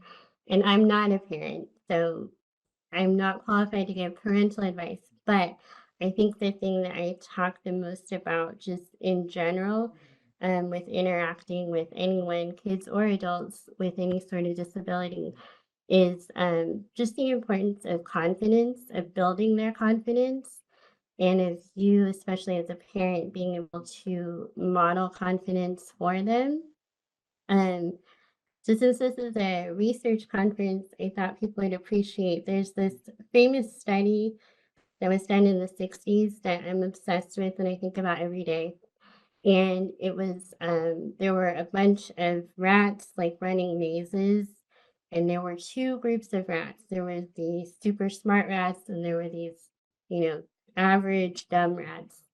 And they were run through these different mazes and tested, and the smart rats did almost twice as well as the dumb rats.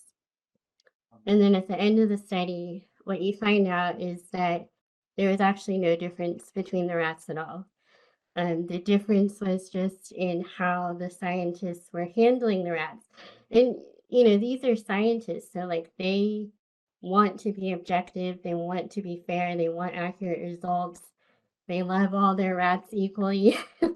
But they were just unintentionally treating the rats differently based on what they believed about the rats. So I would just tell everyone, like, believe in your kids. Like, believe that they're beautiful, believe that they're smart, believe that they're cool, believe that they are, worthy of friends, of love, of job success, of just all the things. Because it not just affects like how you treat them, but it affects how they see themselves, like reflected in you. And I feel like I could talk about this for hours, and I don't want to drown on too much, but I've seen the power of like self-fulfilling prophecies in my own life. This industry that I work in, it can be very superficial, and my job changes constantly. So I'm constantly meeting new people. And when I come onto a show or a meeting or a party or whatever, and I feel good about myself, I get to meet everyone. I have a great time. Like everything's great. I feel the most like myself. When I feel like a loser or whatever, that's when things don't go as well. And it's kind of my own fault for not setting that bar, like expecting people to respect me and expecting that we're all just going to have a good time. And yeah, so just say like as much as you can, just like try to not just act a certain way that you think you should act, but like really truly like in your heart of hearts, like remind yourself of like how cool your kid is, like because they are. And the other thing I want to add to that is that I've talked to so many people they're like, I believe my kid is beautiful. I believe that they're smart. I believe, yada, yada. But no one else does. And that's just not true.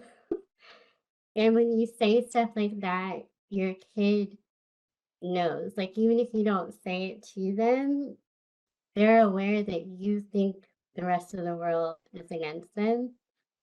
And it just leads to more of the self-fulfilling prophecy. When you enter the world thinking everyone's against you, it's not a great place to be. So I would just encourage you to like, the world is a terrible place, I get that. But there's also some amazing people in it, and just have faith that your kid is going to find those people. I think Helen and Sabrina can both testify to the fact that we've all like met really amazing people and had really good experiences in the world, despite the world not always being great, but it can be really great. Sabrina and Helen, do either of you have anything you want to add to that topic? I wholeheartedly agree with. I think that rat thing, I think, is a perfect illustration. I love it. One thing that I wish that I had when I was, or that my parents had done. Well, there are two things. One of them comes up the next question, but the first thing is meeting other families and other children with similar differences. I didn't meet anyone else with craniofacial syndrome until I was 25. And that person happened to be Olivia, who you saw on the video earlier. She was 11 at the time. And the first person beside myself who I've ever heard say, I have Pfeiffer syndrome, is Carolina's daughter. And that was at my first craniofacial children's retreat when I was 27. And I love that I'm connected to those people now. I love them all dearly. But there is a piece of me that wishes that I had had people, a friendship like Ashley's and Livy's when I was younger. And I learned today when I was talking to my mom that they were given a list of families to reach out to. And one of those families was Leah's. Oh, But I didn't meet Leah until 30 years later. So just sort of be proactive and sort of help kids find so that we don't feel so different. My favorite weekend of the year is retreat. So Yeah, that's that's great what advice. Yeah. What about, we have a question from the audience here. What about, do you have any advice or recommendations for the kids? I mean, these are things I guess the parents can do, but what about the kids themselves? I mean, Anyone? I think it's just like confidence. I think you have to like surround yourself with people who will build you up and just know that like you're so cool. Really, truly. I mean, because I think there's this whole thing of like we want a world that's more accepting, which is sweet, but I would replace the word accepting with like celebrated, you know, like everyone deserves to be celebrated. Accepting sounds like we just tolerate each other. Know that like you're worth celebrating. Like you're so cool. And look how resilient you are. You like went through all this stuff. And you're here. Great.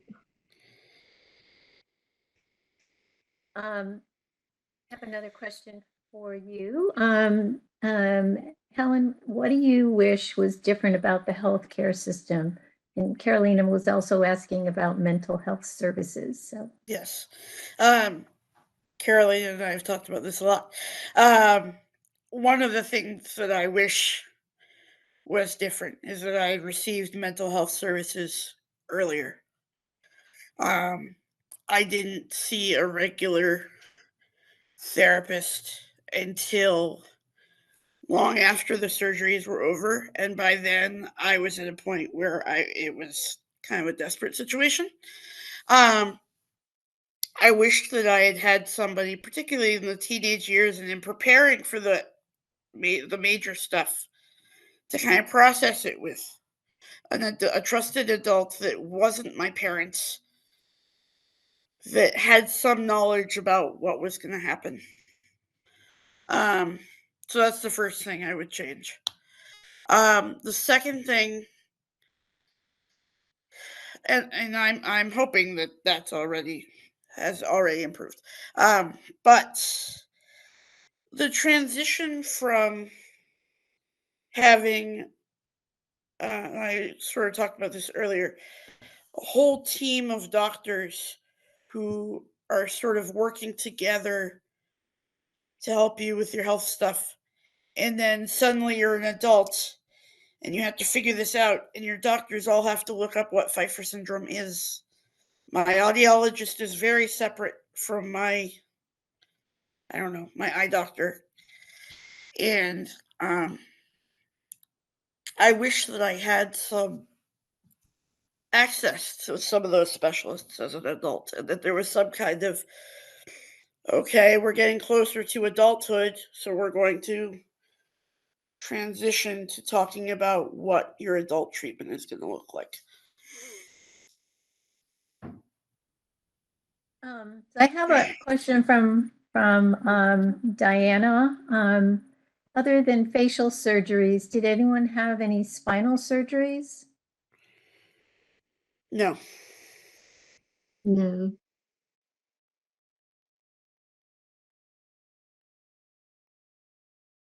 What Helen was saying, it's interesting because there's kind of a whole separate healthcare system for adults versus children. And I remember I couldn't find a craniofacial person in LA who would see me because I kept getting pushed to like, plastics and stuff, which is not really relevant.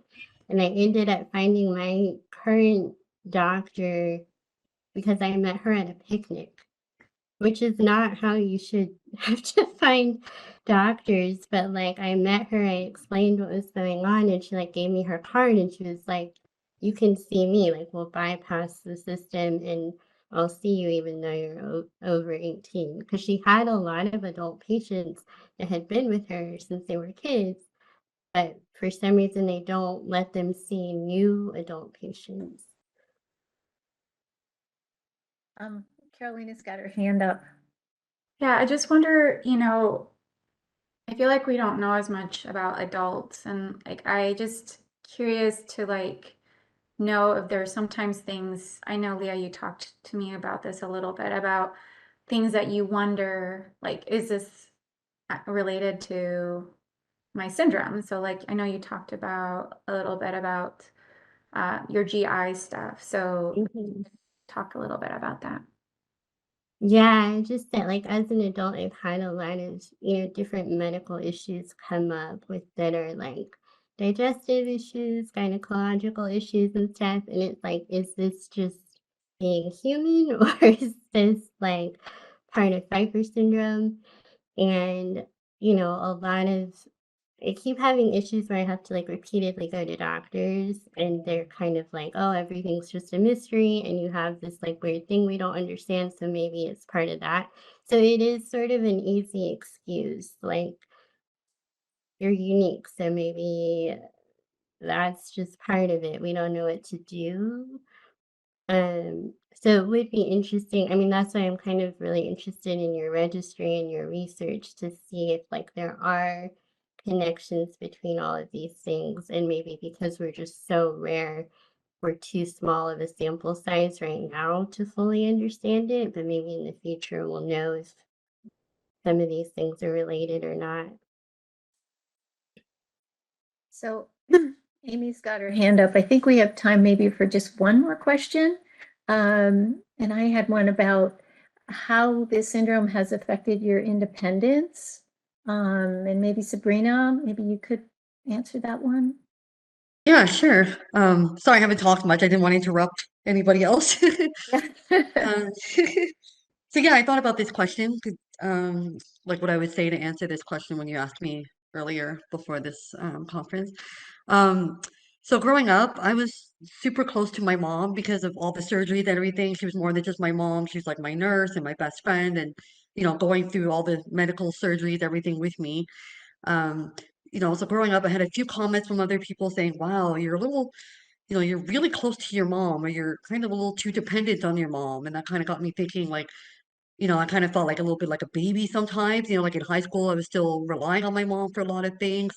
And so after high school, were to apply for college. I thought, okay, I don't want to rely on my mom anymore. Like she's been there for me my whole life with my surgeries. But once my surgery started to, simmer down a little bit, I thought, okay, now it's time to try to venture out on my own to prove that, I am capable of doing things on my own. So I would say, having Pfeiffer syndrome kind of motivated me to seek out that independence a bit more than some other people, I think. And so I ended up applying to a college that was 4 hours away from home. So that's what I did. I moved. It was a big thing to move away from my mom, especially because I was so close with her. But I moved and I got I went into a dorm room 4 hours away and I met new people. And it helped me to live on my own and apply for jobs on my own. I even found my first apartment on my own. So I did everything very independently. So I think that was where it started it all. And it helped me. The hardest thing I would say, though, that I struggle with independently is, making phone calls for doctor's appointments and everything, like the transition to adulthood. My mom doesn't do that for me anymore. So I would say that's been a little bit, I have a little bit of anxiety, making those phone calls and everything. And um, last summer, I was making a whole bunch of phone calls because I just moved to South Carolina and I had to find a whole new team of doctors. So that was a new reality for me, and it made me appreciate my mom a lot more for what she went through to schedule all those appointments growing up and doing everything and all that. So I'm proud to say that I did all that. I scheduled all the appointments. I did it all on my own. So yeah, it's step by step, and I got there. So. Thank you to the speakers again. I just loved having you here. And I know that my daughter just looks up to you guys so much. It's been so nice having, seeing the older Pfeiffer, sisters and brothers and everything. And she just really looks up to you. And so it's just, thank you so much for being here too. I'm just so happy to have you. And thank you, Ellen. So it really means so much. And it is so helpful to hear from your experiences. So really appreciate that. So I want to say just, again, I want to say that I'm grateful for our sponsors who not only are just amazing scientists, but are doing amazing work and have been so supportive and kind through this whole journey together and these conferences and everything that we do. QED Therapeutics, Pfizer, Tyra, Regeneron, and Seattle Children's Research Institute. We couldn't do this without you, so thank you. And now I am going to introduce our last young and spunky advocate. Maybe this is like a common pattern, the spunky. I keep saying that. Atlas, you guys know that, right? Sabrina, and right? And Helen and Leah. Okay, Atlas Shanklin. There's something just so magical, I think, about these kids, and just they have this super power of incredible inner strength and humor and their spunkiness.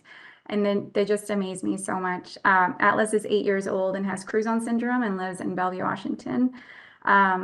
With his parents, dad has Cruzons and 2 sisters, and one of them has Cruzons, a dog and a cat, and their rabbit Thumper.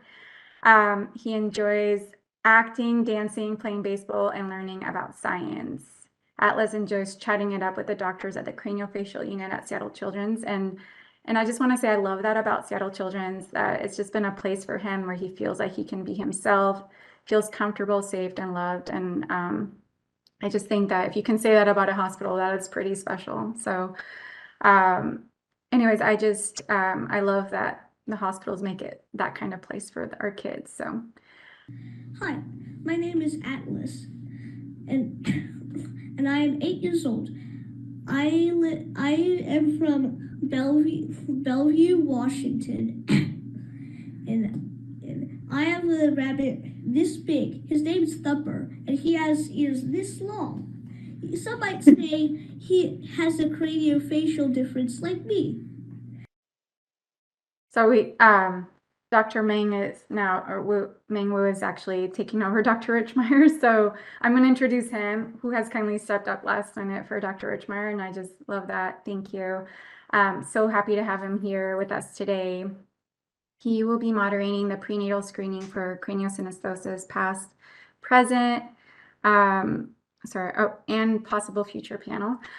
Dr. Wu Meng received his PhD in biochemistry and molecular biology from Peking Union Medical College in China, studying chromatic remodeling and neural differentiation. He had his postdoctoral training in the Center for Molecular Cardiology at Mount Sinai, focusing on the functions of epigenetic regulators in the formation of cardiac conduction system.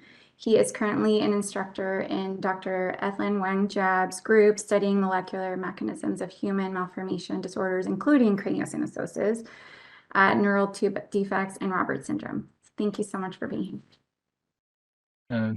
It's my great pleasure to be here. Next, we will discuss about prenatal screening and diagnosis. We have 2 experts here. The first speaker is Patricia Winters, Patty. Patty began her career as a prenatal genetic counselor at various academic centers, and she is now an associate director in medical affairs at Illumina, focusing on the responsible implementation of non-invasive prenatal testing into clinical practice. Welcome, Patty. Thank you, Dr. Wu, and thank you all for having me. Let me share my screen quickly. This has been such a great experience already, just in the little bit that I've been able to listen today. So I'm really happy to be part of today's conference, and looking forward to having a conversation after just a quick little background presentation.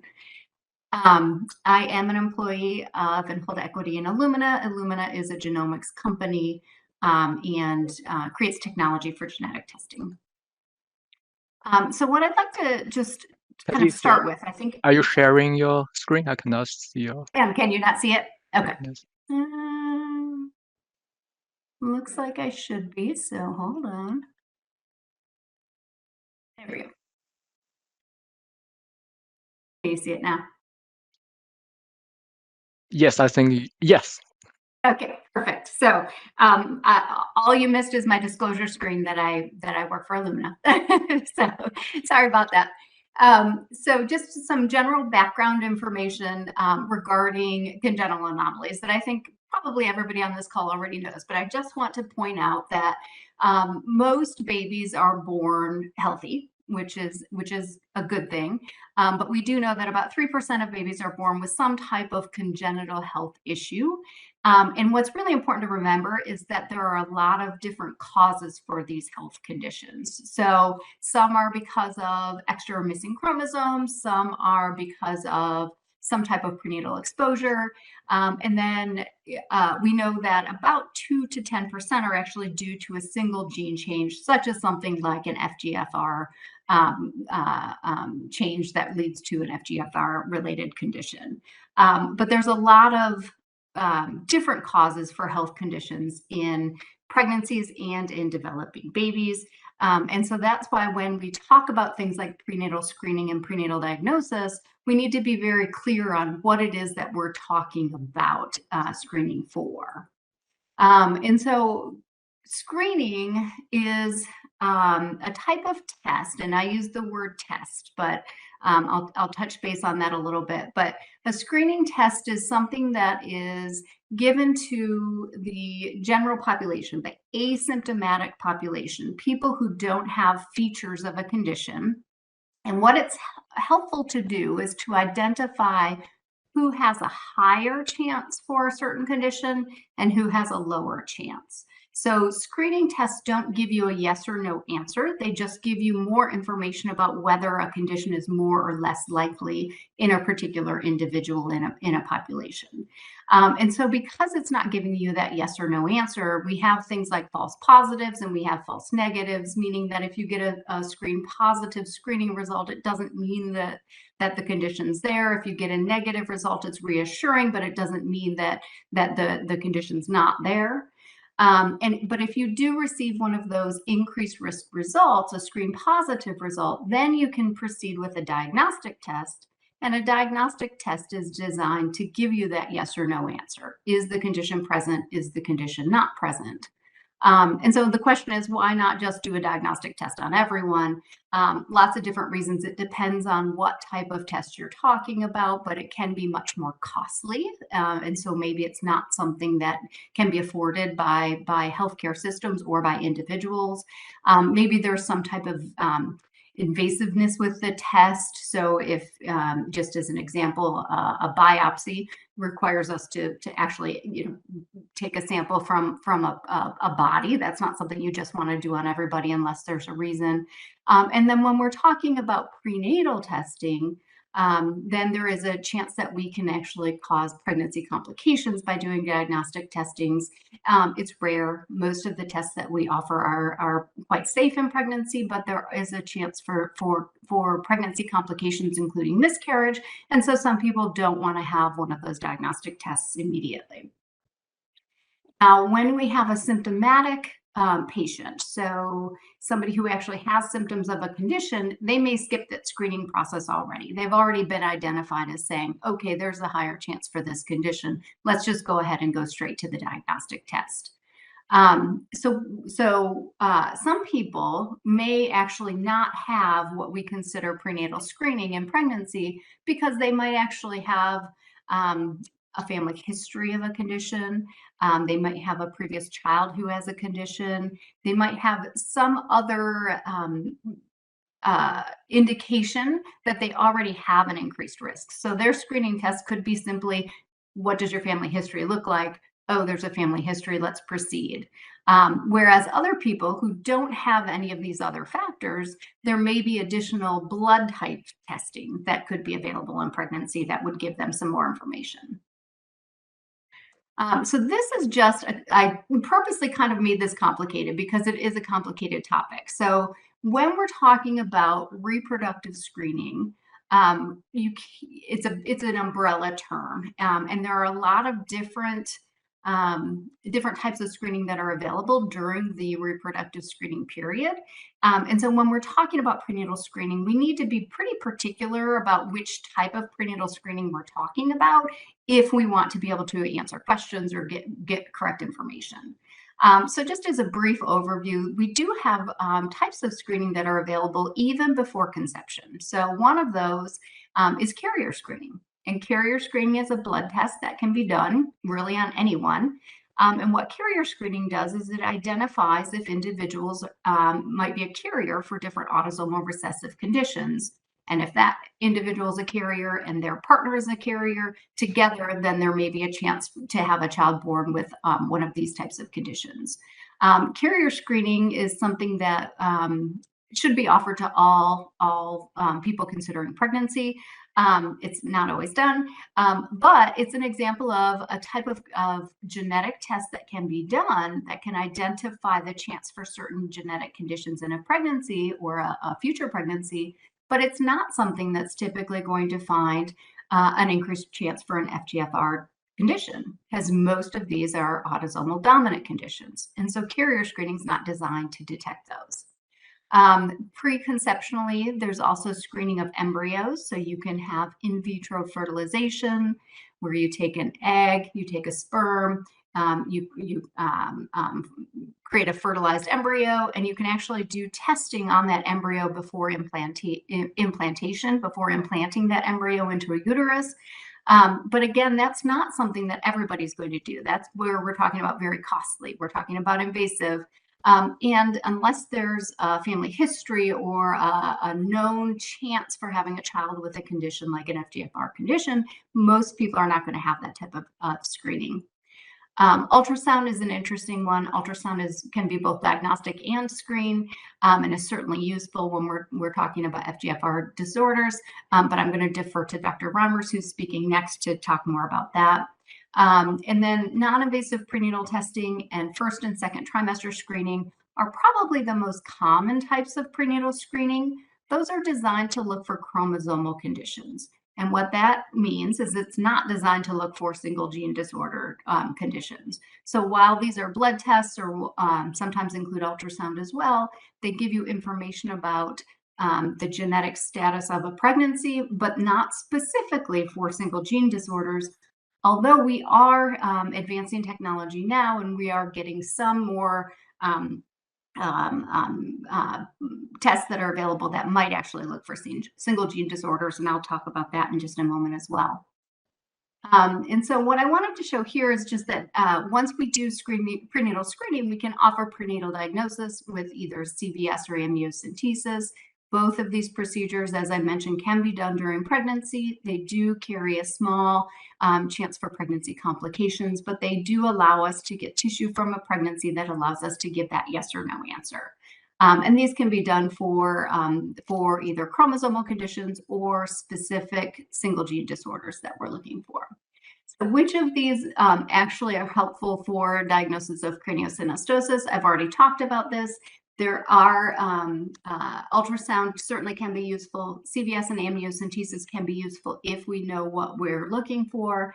And as I mentioned, we're developing a new blood test has been developed that can look for craniosynostosis in pregnancy. And that is called NIPT for single gene disorders. So NIPT, as I mentioned, it's called non-invasive prenatal testing. It's a blood test. Typically, what most pregnancies are being screened for are chromosome conditions, but there actually is a test that now exists. It's available clinically on the market, and it helps to screen for 25 different autosomal dominant and X-linked conditions across 30 different genes. And you can see here I listed many of the FGFR genes that are screened for with this blood test. The detection rate changes depending on which particular gene we're talking about. So it ranges from 47% to greater than 96%. And like I said, it actually is clinically available now. This is something that is being offered, really technically can be offered to any pregnant person who's interested in having more information about the pregnancy. But specifically is being mentioned to families where the father is of advanced paternal age, because we know that as father's age increases, the chance for some of these autosomal dominant conditions in a pregnancy also increases. And then just kind of as an aside, I wanted to mention that in the UK, in the United Kingdom, there's actually much more extensive programs for this single gene, non-invasive single gene disorder testing. There they actually call it non-invasive prenatal diagnosis, meaning that they're using this blood test as the final diagnostic answer, whereas in the States, we still consider it a screening test. But this is the type of thing that I see becoming more readily available as technology advances. And as the cost of genetic testing decreases, may be more attainable to more pregnant families. More recently, just, gosh, maybe a month ago, I think it was, two groups actually published papers where they're talking about doing entire fetal exome sequencing, also with NIPT. So basically taking a blood draw from a pregnant patient and actually being able to do exome sequencing. So looking at the entire fetal exome of that pregnancy, which allows them to get information about the genetic status of that fetus, again, without a risk because it's a blood draw. And this is it's easiest to do for de novo changes, so brand new changes in that pregnancy, or changes that are inherited from the paternal side. It's more difficult to do if the mom herself actually has a condition, and then it may be more difficult to determine if it's been inherited by the fetus or not. This is something that's pretty brand new. It's not something that's available clinically, but again, I think it demonstrates that with changes in genomics technology, these types of tests are going to become more accessible and more common, and being offered to more women. And so kind of why would we do this, I guess, is the question, right? And I think this segues really great with the presentations that we heard just recently talking about therapies. It's because some people want this information during pregnancy, and that can be for many different reasons. Some people want information in pregnancy because it helps them know what to expect. So they can plan, they can prepare. It can actually change pregnancy management. So talking about where to deliver, what gestational age to deliver, should it be a vaginal delivery, should it be a C-section? Who should be there for the delivery? What types of health issues might we think we see or might we expect? And how can we anticipate that and have medical care lined up so that we're reducing any surprise medical complications at delivery. It allows families to really align with their care providers on what the expectations are for care. And it allows them to find doctors. So we were just listening to some wonderful women talk about the transition from childhood to adulthood and how hard it is to assemble a new care team. The same thing can be said for going from pregnancy to a newborn. We want to make sure that the pregnancy care team and the newborn care team are talking, and that everybody's kind of sharing information as much as possible, and that everybody really has all of the information that's necessary in order to help this child have the minimal medical impact as possible. And then I think finally, what I think is really exciting as well is that some of these therapeutic options are emerging. So we've talked a lot today. I've heard, different possible therapies to decrease the medical burden for some of these FGFR conditions, and how some of these probably need to be started during pregnancy. And so offering prenatal screening and prenatal testing allows us to identify families that are having a child with one of these FGFR conditions, and then potentially in the future will allow us to offer different therapies during pregnancy that again can, mediate some of the medical risks associated with that. I think it's important. I just want to end on, I always think it's really important that anyone having a screening or a test during pregnancy should understand what type of testing they're having, should understand the pros and cons, should understand the risks, the benefits, the limitations, and should definitely be making informed choices about that. And so that is all I have. And I just want to stop there and thank you so much. And I'm happy to take any questions. I think we have a presentation from Dr. Reimers first, and then maybe we can take some questions together. Oh, okay, yes. We already have some questions, so we can discuss after the second talk.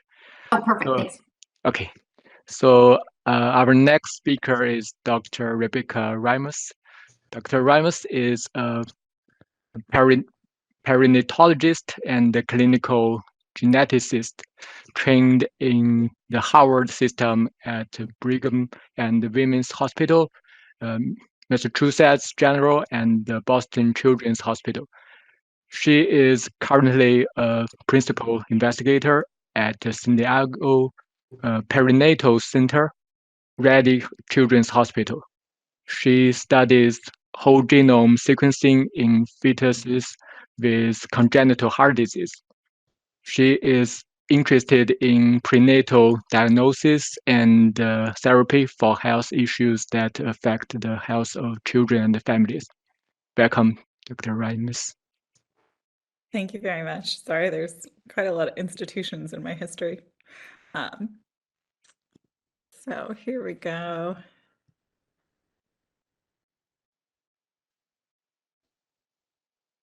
All right, can everybody see my screen? Yeah. Perfect, thank you so much. All right, so I have a hard topic today to talk about prenatal diagnosis of craniosynostosis. And I would be interested if some of the members of the audience can put into the chat if you're a parent or if you know if your parents had any signs on ultrasound. I may not be able to moderate that, but we can look at it at the end and kind of, this can be our informal poll. Topics today, I don't have any disclosures or conflicts of interest. Other than I very much want to get every family all of the information that's useful to them at the earliest possible point. That's, I think, my driving force in life. So I'm going to review current prenatal diagnosis of craniosynostosis, and then talk a little bit about the landscape of fetal therapy currently. We had some wonderfully exciting data presented by Dr. Mach Perrine with infigratinib earlier. So it might be, everybody might be wondering, and I know there was some discussion about how actually that type of therapy might fit into a prenatal landscape, and that's something we can all discuss together.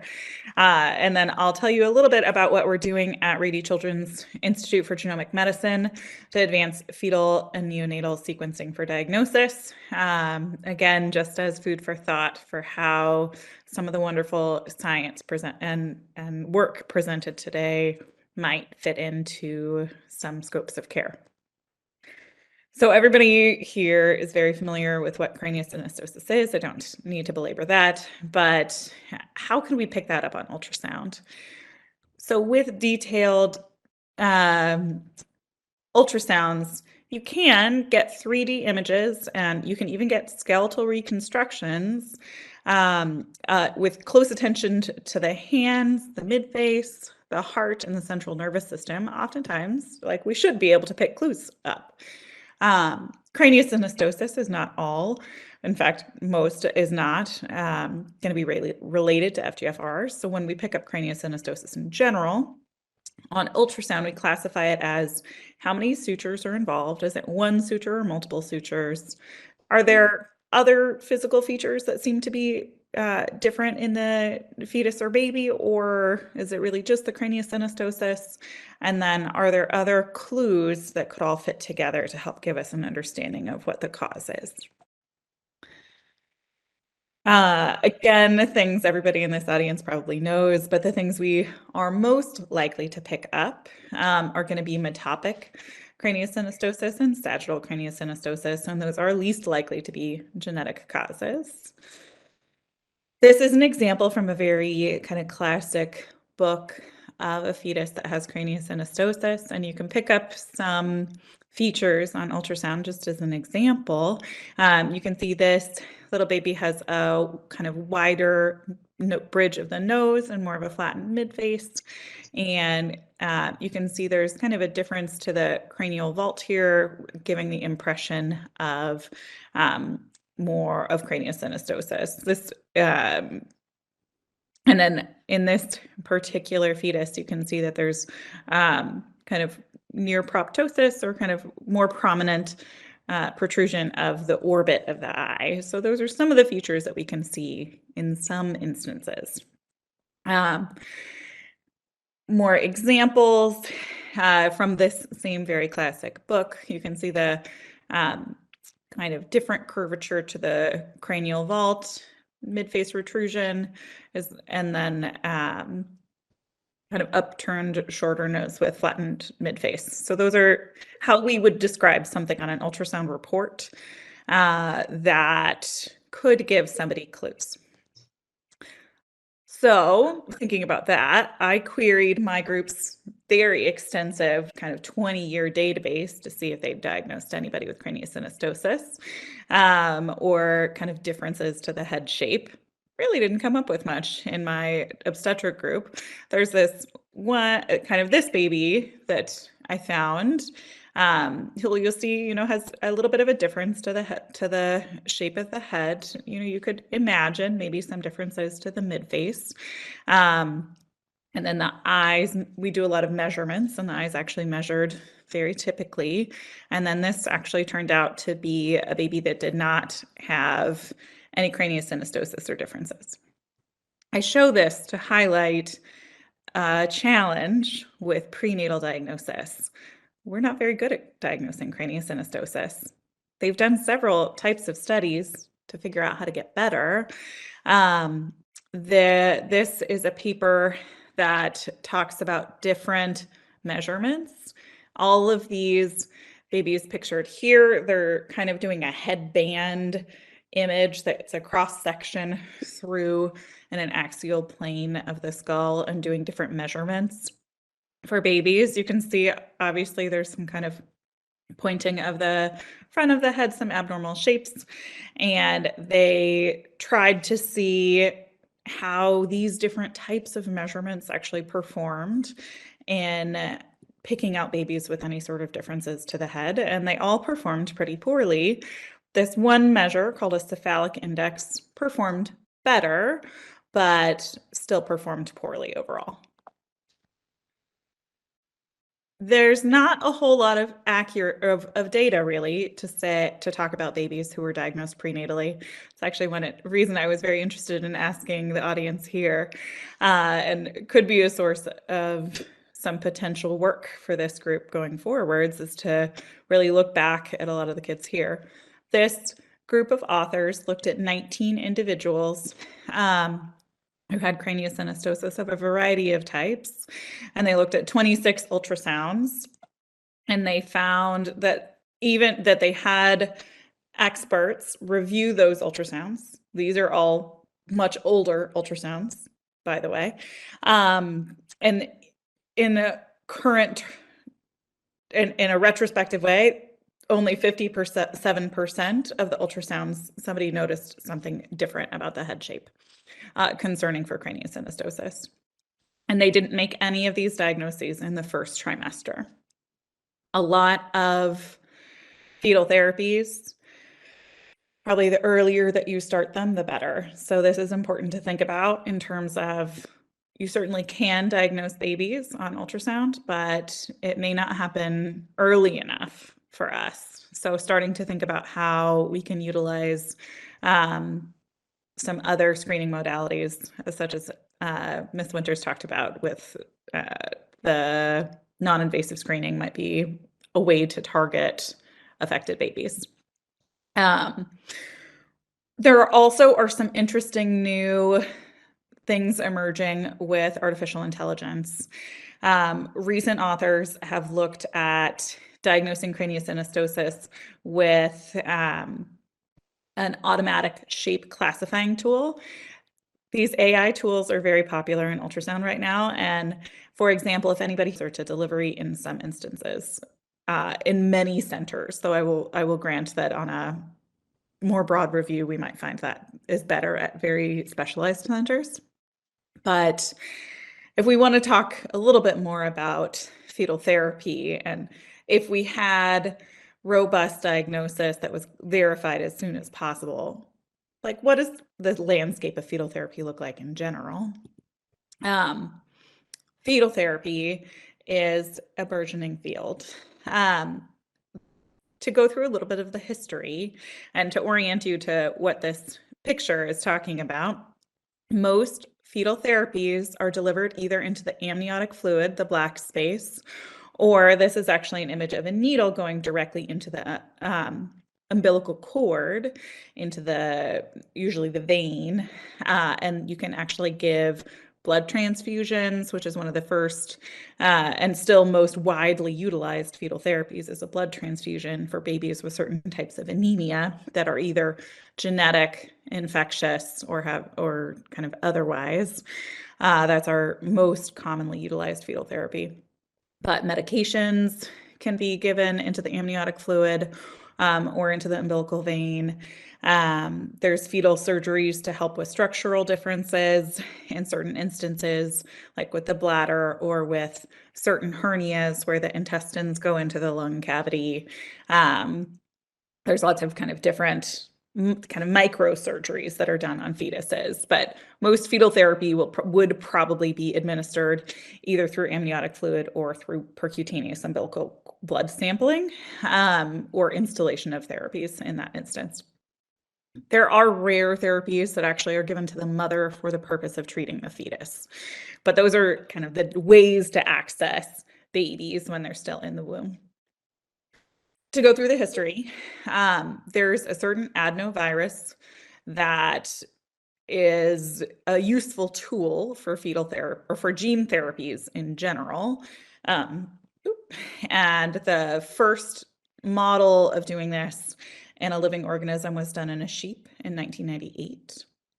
And then you'll notice that there's kind of a gap in gene therapy here. And that's actually because in Boston, actually, there was a child that died in the setting of receiving an adenovirus gene therapy during one of the initial trials for a very serious disorder, but he got sick and reacted to the virus that was used to transmit the gene. And while most of us would not get very ill from adenovirus, when he had a certain type of illness that he just got overwhelmingly sick actually from his genetic disease because of the virus. So there was kind of a gap in progression of therapy that some of you may be more familiar with even than I am, but not a whole lot happened for a while. And then there's been a lot of recent progression. In 2018, there was a mouse model for Gaucher disease that was developed that actually totally stopped the neurodegeneration and neuroinflammation. And then most recently, one of the most successful, actually, gene therapies in 2018 as well, there was a recombinant ectodysplasin A protein that was administered to male fetuses with X-linked hypohidrotic ectodermal dysplasia. This disease is interesting because they gave this protein right at the time of development when it made the most difference for these babies. And it was kind of a really singular time frame of therapy. And then it changed their lives. Hypohidrotic ectodermal dysplasia can be a very hard to live with illness and or condition in a lot of ways. They can have painful skin conditions and trouble with sweating, which can lead to overheating, heat stroke, and a lot of those symptoms were entirely prevented in the individuals that were treated. More recently, there's been a mouse model of human factor IX that was given to mice and led to kind of appropriate clotting factor levels that prevented complications in this mouse model. A big problem for this is a model of hemophilia, and a big problem with this particular disease is when you are living with this disease and getting the factor VIII infused, a lot of people will develop an immune reaction to that transfused factor IX. And this particular mouse model also had a better outcome in terms of not having those prominent immune reactions. There's lots of things in the works right now. There's stem cell therapies being developed. There's enzyme therapies for a lot of the lysosomal storage disorders that are being developed. A lot of antisense oligonucleotide, particularly for gain of function variants in certain disorders, certain cellular pathway inhibitors. And again, we still have the adenoviral vector as an option. But we need to have a very good diagnosis. This is not something I can see happening based on an ultrasound alone. Certainly having a verified diagnosis, probably with diagnostic testing, would be crucial. There has to be some sort of advantage to in utero treatment in general for fetal therapy. If the baby would do just as well treating them in the uterus as they would treating them once they are born, there's likely not an advantage to fetal therapy. Every time we access that umbilical cord, there's a 1% risk of fetal demise because it is invasive procedure and it is directly accessing one of the baby's blood vessels as it traverses through the umbilical cord.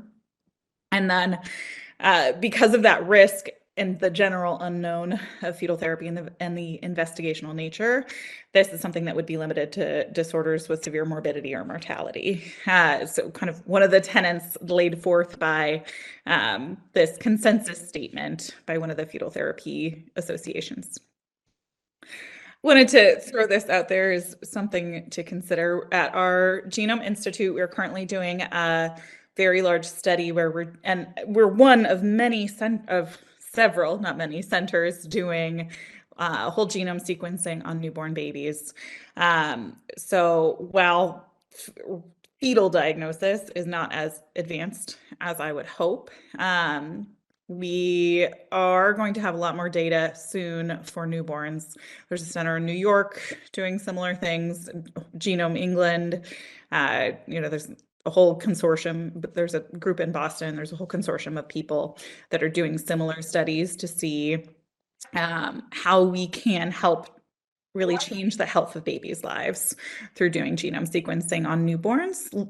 We're very targeted currently in what we're looking for, but the data will exist, and there's probably lots of opportunities for how we can help babies in the future thinking about these.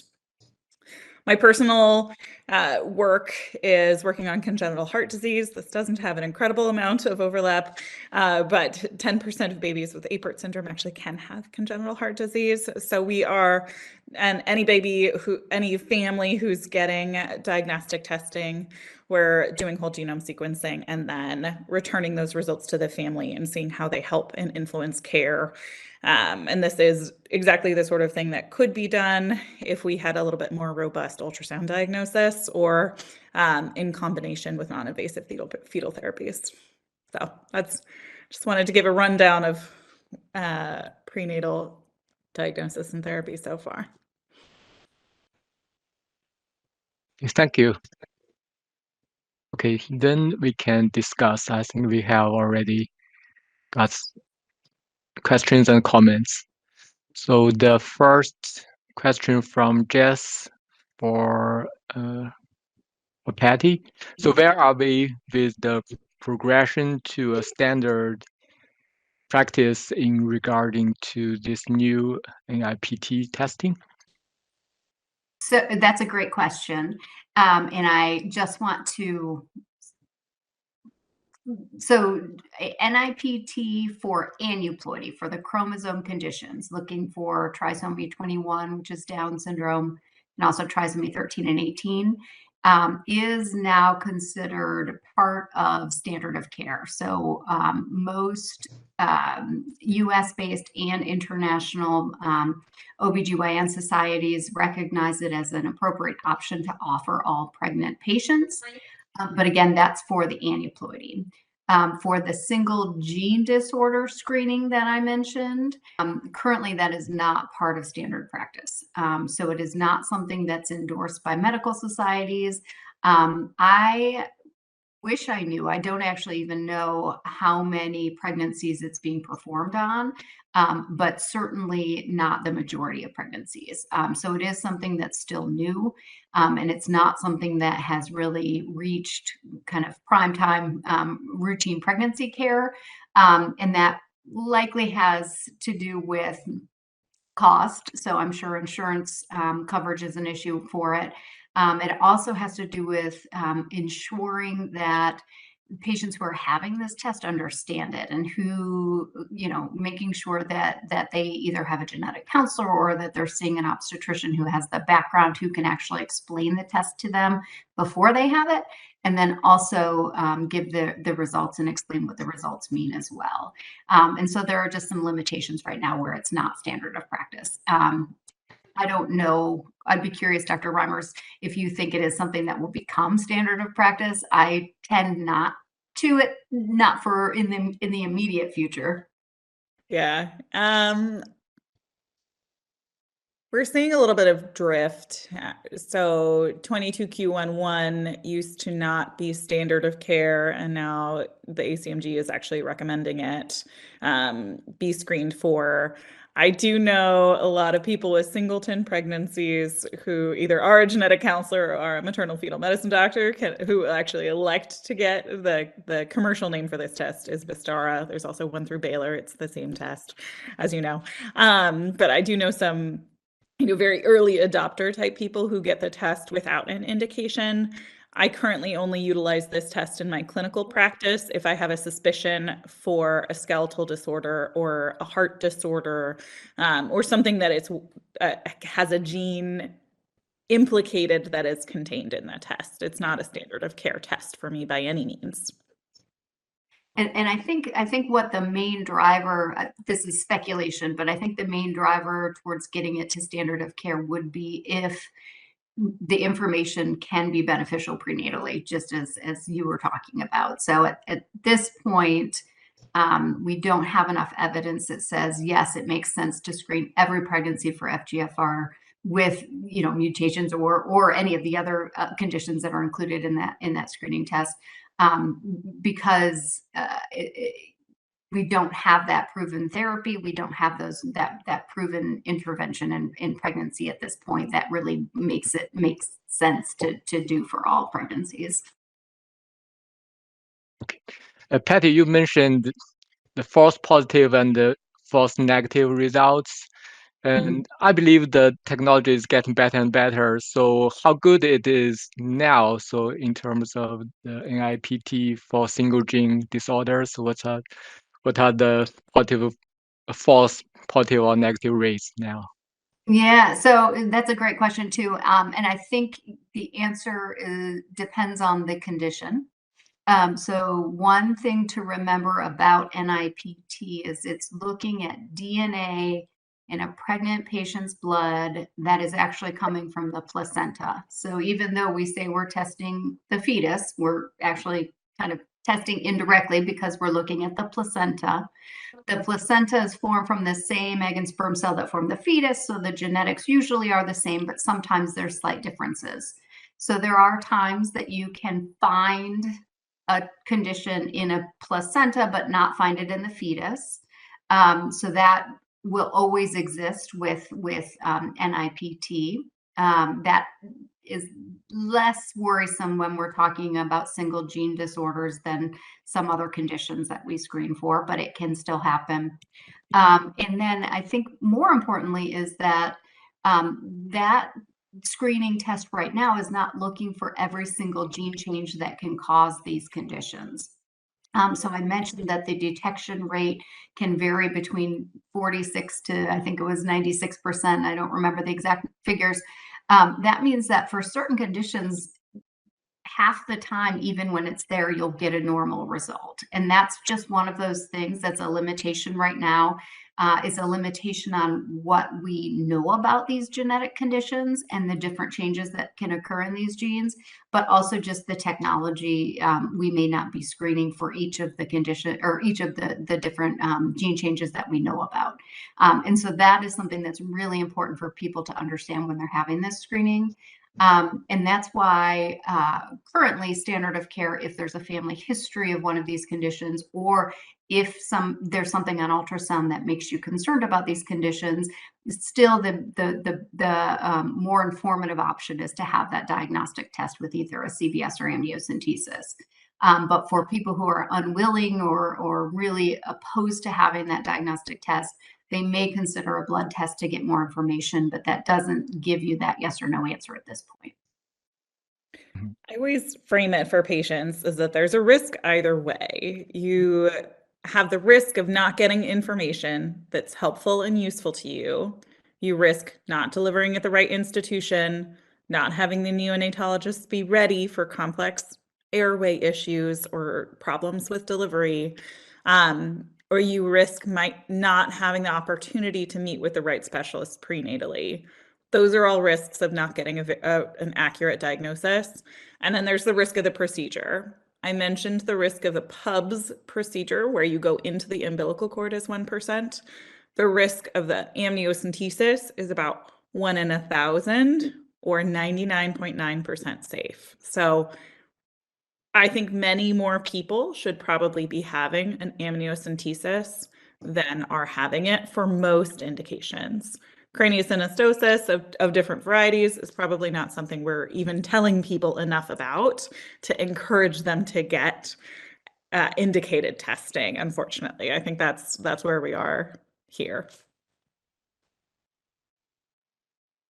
Emily also has a comment on the exome. So fetal exome is also hard to interpret since it depends heavily on the phenotype of the infant. So gathering all of that information is often not possible until the infant is delivered. So we are finding it is common to have to go back at delivery to reanalyze the prenatal exome with the new data. Yes, I completely agree with that. And that is a limitation of doing, so you can do a fetal exome diagnostically on the CVS or the amniocentesis sample. And then I mentioned now there's actually research looking at that non-invasive method as well. Regardless, we don't have that full picture of what that fetus's symptoms will be. So it's very difficult to interpret those fetal exomes unless it's a very well-characterized, well-known gene change. But as we even learned, like achondroplasia, look at how differently those individuals express the same gene change, right? So it can be very difficult to do that. There is a lot of work going on right now to help learn more about exome results prenatally and identifying what those prenatal phenotypes might look like with certain gene changes, and also developing like language that everybody uses. And so it's really important, you know, and Dr. Reimers can talk about this better than I can, but, you know, what one person calls something on ultrasound may be a different word than somebody else uses on ultrasound. And we need, as a community, to figure out how to all speak the same language, which will help with some of that interpretation. But there is absolutely a lot more to be learned. And even when we kind of have reached the limits of what we can learn, babies change during pregnancy, babies change after pregnancy. So it's not just reanalyzing prenatal exomes at birth, it's also reanalyzing exomes at 1 year of age, at 5 years of age, at 40 years of age. So it's something that I think goes beyond just even prenatal, but just a conversation about how often we need to relook at some of this genetic data in individuals. Yeah, I think there are limitations, but an IPT is great for screening.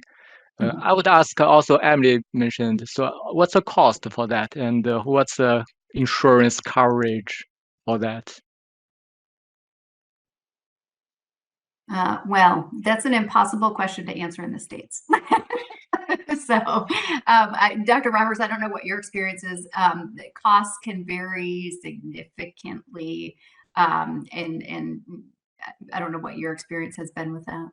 I found a lot of the with Natera tests, most of the out-of-pocket costs are usually in the $99 to $250 range. Sometimes insurance will cover it if you have really good insurance.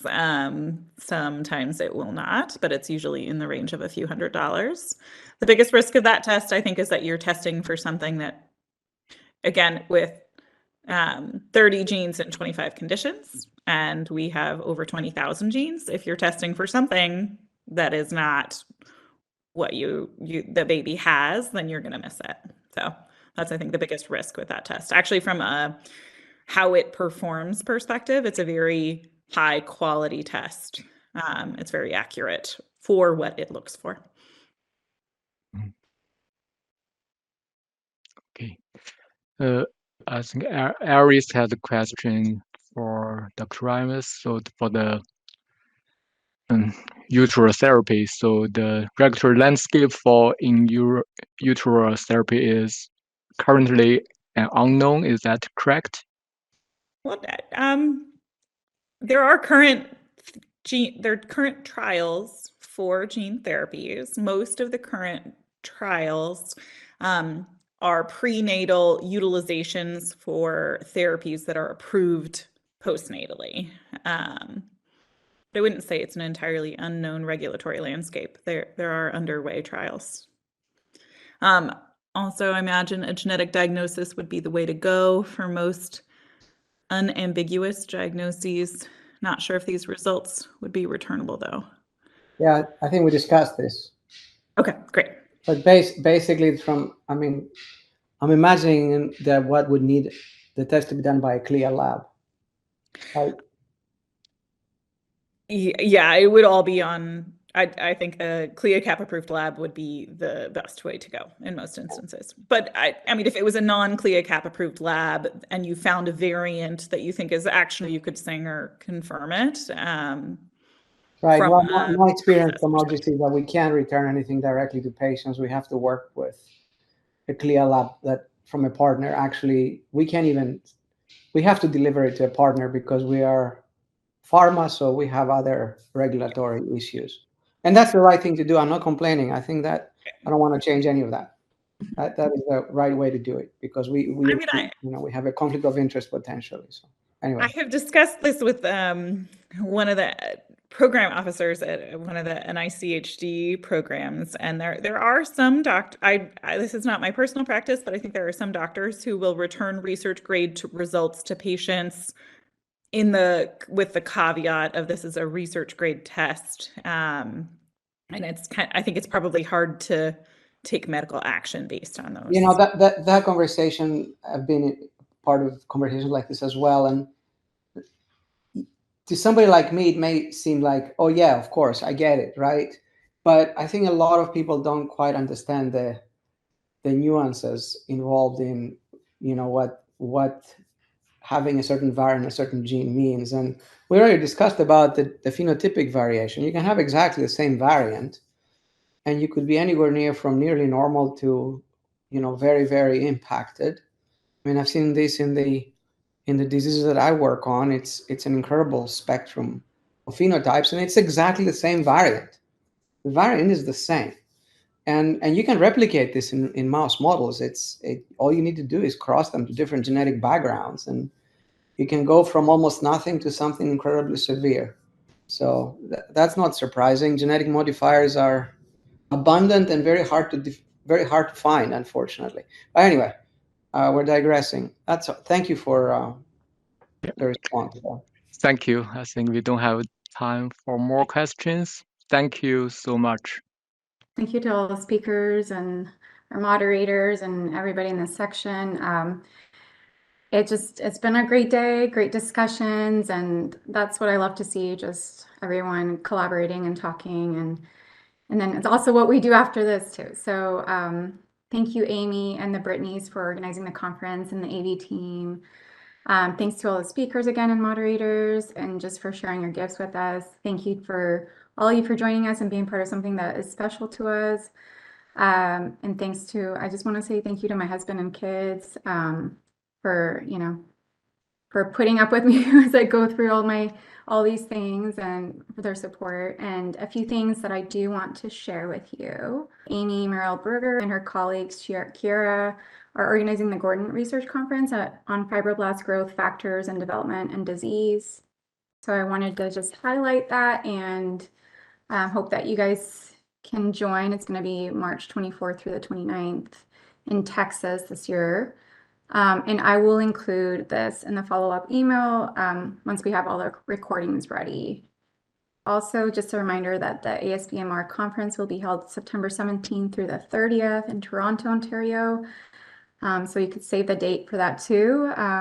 Excited to be going to Ontario. And so also the CCA Annual Family Retreat and Educational Symposium will be held June 27th through the 30th in Baltimore this year. And it kind of provides individuals affected by facial differences and their siblings and parents an opportunity to interact with others who have endured similar experiences and make lifelong friendships. So they're currently accepting registration for this, and sponsors and volunteers. So please reach out to Annie. I put her email down here if you're interested. And they also have a YouTube channel they've created 2 years ago, and they've been compiling interviews and panels with members of the craniofacial community.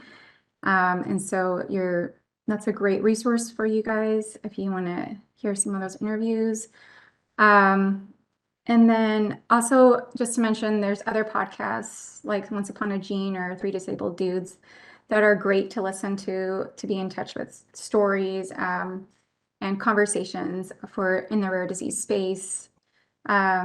Please contact Ellen if you're interested in partnering with the FGFR Syndromes Research Registry, or if you want to be part of our Centers of Excellence project.